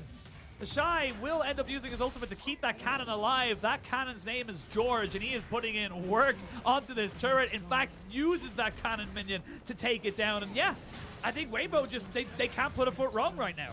Yeah, and Weibo take the mid lane. Tier 2 tower. Look at the inhib tower. And Ultra Prime, it's like you have to let your bot lane inhib go, or you're losing your mid one too. Choose one or the other. You cannot defend both, and the Shy is just too big. Even now with SOFM playing bodyguard, what can you do? You can even see Huanfeng keeping that cannon minion going. Now with the bot lane fully exposed, Weibo will continue their assault. The Shy gets back into Mega. He still has his ultimate. You can't really contest this. Yeah, I feel like Ultra Prime are just letting die into 1,000 cuts at this point. Shy's looking for Zoom. We'll chunk him out even more, but fight starting. Here we go. There's the hostile takeover over SOFM looking for something on a little bit of a solo mission, and he shall die, because that's what SOFM does. And now, while they come back into live, it is going to be both junglers dead, but that hurts Ultra Prime more than it hurts Weibo, because you still haven't dealt with the Shy. 2 inhibitors down. The Baron Bull finally goes off, and they feel comfortable to go for it. Cryin trying to see if he can get something on the backside of this one here, and they will take out On, who does not get bailed out. Cryin, though, hasn't got himself any more damage, and he used all of his movement tools to make the play. Now they can jump down onto Elk and see if they they can take him out as well. The Shy, though, you're taking up 2 towers, my dude, and you will eventually fall. It's a triple kill for Hwanfeng. He's thinking like he needs one more just to make sure he gets the Quadra. And this is Weibo in 2 games in utterly dominant fashion. Maybe not right now, but they're going to be winning this game. Oh, Hwanfeng. Thought he was going to maybe go for the Penta there, but opts against it. The 2 towers enough to ward him away. Despite the fact Ultra Prime probably find the most favorable play for them in the game, well, at least in the last 5 or so minutes, they just aren't able to win out. Hwanfeng ends up being able to take the extended fight, stacking up the Ren stacks and just dismantles Ultra Prime. They'll pick up the 3rd dragon of the game, but the base is absolutely in shambles right now. I mean, we'll look at this replay here. You have to do something as Ultra Prime. It's too little too late. The problem is, if you're not getting on top of Hwanfeng and instantly killing him, he's just going to be able to get so much value. Hwanfeng uses flash there, and then the extended fight again. You know, they try and look for On, but On's not really the target. That's a priority. He ends up going down. He uses W to buy some time, but no one is challenging Hwanfeng. Tries to, but he just gets turned around on. Yeah, and again, long extended fights. If you're not able to take out the Callista, that's what she does. And this was just the Shy taking up 2 towers because why the hell not? Now Cryan, I think he might be dead.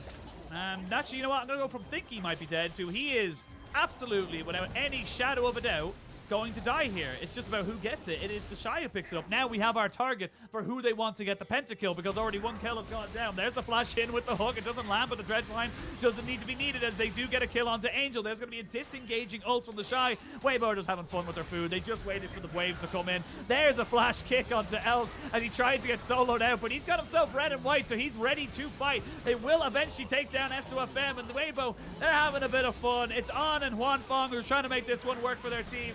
Even now, Hwanfeng with the Immortal Shield Bow will be just that. Immortal Zoom, trying to be the immortal being demon that he can possibly be. Another Quadra kill, not to be outdone by the 2 triples of the Shy. Hwanfeng picks up 2 Quadras, 2-0, and Hwanfeng, get those arms pumping, buddy. Let's go. Get excited. Again, hyped after that game. Weibo, game 1 was just clear, complete stomp. Game 2, I honestly thought Ultra Prime had a hope at some point, but they just weren't able to find it. The team fight execution from Weibo, far better. I was starting to see like the potential of this team, right? Weibo is a team who has been inconsistent, who've had their moments, particularly in playoffs up against EDG, but also had moments where we really questioned them.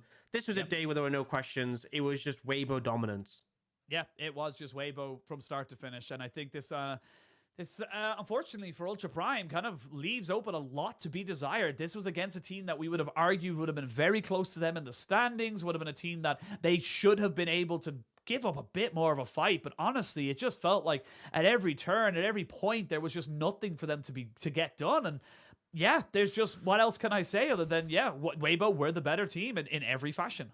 Yeah, I mean, ultimately, they got the Wukong for Hacker, and it felt like he was running around the map trying to make things happen, and SOFM just didn't look comfortable. Yeah, he wasn't able to find any skirmishes that worked. Weibo were happy just to farm up in the laning phase. Top lane was a disaster. Zoom on the Aatrox just got wrecked by the Shy, and then it came to team fights, and even that first team fight where I was critical of Weibo's bot lane, like Hwanfeng kind of misplayed it. It didn't matter, right? The fact that one of your pivotal members, your AD carry, can misplay, and you still just clearly win the fight, it kind of felt like the beginning of the end from then. Yeah, it really did. And it really felt like Weibo were just having fun at the end, honestly. They were just kind of diving in, going for 1v1s. They were never going to be able to win because they knew the game was over at that point. And for Ultra Prime, it's a little bit of a wake-up call, I gotta feel like, for this team. This is not a result they probably would have expected, especially not in this fashion. And we kind of look back to some of the games, or even look forward, I should say, to some of the games they've got to play now. And it's not, you know, you've played, I think, what, JDG out of the top things. You now go up against RNG. You've then got EDG in 2 weeks' time. Like, it's not exactly an easy run of form over the next few weeks. And this could make or break your season right now, right in the middle.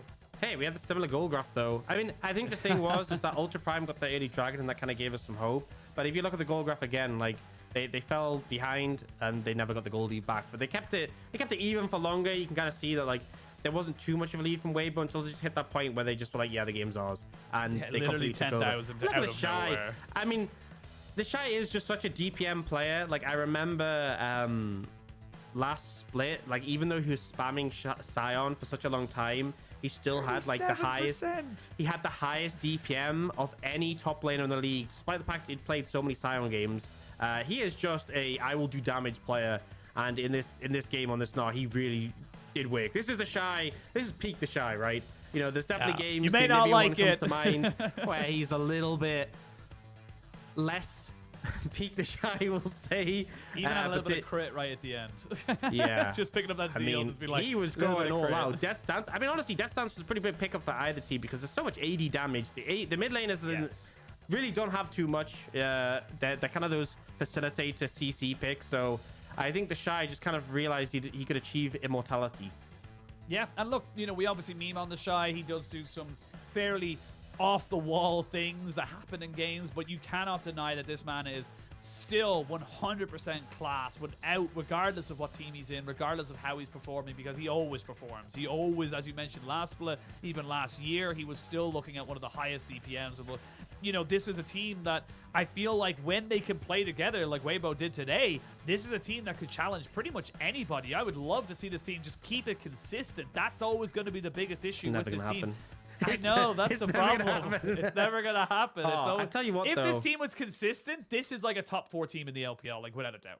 I mean, I think even beyond that, like I feel like it's not too much of a stretch to go for them to top 4, considering how they placed in spring. But if they were consistent, I really feel like on a good day, they can challenge pretty much almost anyone. I think maybe the upper echelon, the top 2, might be a bit hard for them, but you know, we'll see a test of that later this week. We're going to see them go up against top esports, which should be a banger, because I feel like when we think about fantastic teams who are inconsistent, and you can oh my god, it depends on the day. Weibo top esports, we could have like an absolute fiesta. We could have both teams playing out of their mind. Who knows, right? But I know it's going to be a banger, that's for certain. It could be the greatest series of the LPL summer split, or it could be literally like, oh yeah, top esports won, or oh yeah, Weibo won, whatever. Move on with our lives. That's how like both sides of the spectrum it can be. It's just it could be meh or it could be god tier. I feel like both sides will opt into it for sure, and it'll just end up. They'll just get stuck in the mud and be slinging at each other. Like I'm hyped for that, but I think especially top esports yesterday dismantling LNG, Weibo dismantling Ultra Prime today, kind of showing they are just a step above. There's a lot of hype for some of these teams at the start of the split. These teams we saw middle of the table, or maybe even lower end, like Ultra Prime, like AL. And I think we're starting to see the teams who deserve to be at the top showing why there is that sort of tiering in place. Yeah, well, we do have our MVP for Game 2 is the Shy, who picked it up on the Gnar. So nice performance from him, and it's always good to see him back on top of the MVP rankings. Yeah, I mean, I feel like this was a no-brainer, and it's just funny that everyone got 2 quadras but just couldn't keep up with the Shy, because it's not just about the multi-kills, it's just the play in those team fights. He dominated lane against Zoom, someone who we sort of heralded as a really good addition to this roster for Ultra Prime, and then out of lane, he was just a monster in every single team fight. Yeah, really, really was. And now Weibo, with the Shy's performance on the Gnar, going to bring themselves up to a 4-2. And that puts them fairly close to the rest of the pack. Of course, they are still 2 games down on JD Gaming, who are sitting atop. But they're not doing too badly at the start of this split. And like I said, 2 more series, 1 more week, and we are at the halfway point. So already kind of marking their claim to maybe contesting a top 4, maybe looking to try and get themselves into a, you know, the double elimination playoff setup that every single team wants to put themselves in. Yeah, and I think that's the point. Is, as you said earlier today, we're getting to the halfway point. We are getting to the point where we're seeing teams start to close in on the point where they're locked in to playoffs. Yeah. Not that many wins to sort of pass the threshold, especially for these front runners, for these teams who are starting to stack them up. And Weibo a little bit behind the fact they have 2 losses, but wins like these definitely make a big difference. And I think, you know, at the end of the day, we saw top esports rank pretty low in playoffs, in sort of when they came into playoffs, sorry. And then they just had to go through that massive gauntlet. The main thing is making it there. Yes, it's a long fight to be able to get there, but if you can go from like early rounds all the way to finals, so just getting there is the first step. Yeah, it really is just getting there. And as we say, like, I think if you look, I do believe it, I Will Dominate, check out his video on it. He talks about the LPL format and LPL playoffs more specifically, and he talks about how it just kind of creates world championship winning teams because of how grueling and awfully brutal it is, because it's like you can't just coast in, hope you make it to finals and hope you have a good day. It's like, no, you got to win every single game. I always remember 2021 for Team WE, where they went all the way through the gauntlet, got to top 4, which earned them a spot in the regional gauntlet to try and get them into Worlds. They played like so many different series and they still didn't make it as a top 4 team. So that's how incredibly you have to just, it's so hard. WE were the last team to beat EDG in a best of 5 in 2021. And they didn't even go. They didn't even go to Worlds. Like, it's kind of crazy how these things can pan out. But at the end of the day, you just have to perform to the level. There's so much competition, I feel like, in the LPL. Yeah, there really, really is. But we have come to the end of our broadcast. So if you're only just joining us, apologies. We're on a very, very quick day today and yesterday. We're actually 20 minutes faster than yesterday, would you believe, by the time we ended. But let's have a look at the results from today. It was another speed run, 2-0 for FBX, really bouncing back, gaining their first win of the split. And Weibo, honestly, just looked in total control from start to finish. Yeah, I mean, I thought today would be closer, right? Teams even in standings. I was uncertain about Weibo. FBX, as much as had a hard schedule, the IG one maybe questioned them, but it wasn't even close. It wasn't even close. This was just like, if FBX had been a 5-0 team, it would have looked accurate. They just absolutely destroyed Rare Adam completely, and Weibo into Ultra Prime. The game 1, the draft was a big factor, but game 2, I feel like Ultra Prime, like I had the Wukong, just couldn't make it work, and Weibo just absolutely annihilated them. I keep saying absolutely. Yep. It's just, I don't know how else to say it. We can see the standings. Annihilation. We can see how the standings have panned out here. FBX still 16th. They got their win on the board. They're on a 1-win streak. They've Let's done it. go! Yep, on the entire right-hand side of this table, they're the only one with a W on the farthest right. So that's all that matters for the side of FBX. And again, it was very confident play coming out from them. And of course, the thing I look at towards now is that we are starting to see Weibo join the top 4. The top 4, we're building a bit of a gap between everybody else, from EDG, Top Esports, V5, JDG. But now Weibo's starting to join that team. And honestly, like, when RNG finally gets to play this game, our top 6 are terrifying. Like, anyone in their top 5 right now and RNG combined could honestly take the entire championship. Yeah, I think I'm still not sold on EDG at the moment. To be honest, like I say, I'm not sold on Weibo either, but they had a really good series. I think JDG V5 top. We you know, sometimes, especially like when we saw last year after MSI, RNG did fall down a little bit. Feels like that hasn't been the case for them yet. It's still hard to say. I mean, losing a V5 is like they did that in spring as well. But I just feel like it's so hard to place these teams. But all I know is that there's so many stacked lineups. Our top 4 that go to Worlds will be very well equipped for that tournament. But it's still such a big question mark as to who will make it there or who will win. I think there's so many front runners, so many teams that could come in, and there's so much that can change. We're not even halfway through the split. Not even halfway, but we are getting there. Tomorrow's matches, of course, we will have BLG versus IG. Both teams looking for their second win, and honestly, BLG, they're desperate for it at this point. Bin, the MSI top lane champion, not having a fun time over on BLG. And then RNG versus OMG. RNG getting a little bit of a knockdown against V5, but looking to bounce back against OMG, something to kind of build the confidence and prepare you to try and get yourself back up towards, as you say, the top 4, top 5 of the split. But that is for tomorrow's matches. That is for our fantastic casters, who I think it's Hysterics on tomorrow, I believe. Hysterics and Lyric, if I do remember correctly. But that is all the time Munch and Dagda, so... What? Why isn't Hysterics casting? He hasn't casted in ages. Hysterics casted yesterday. Did he? I thought it was Munch and Dagda. No, Munch and Dagda were Monday. Time is a construct.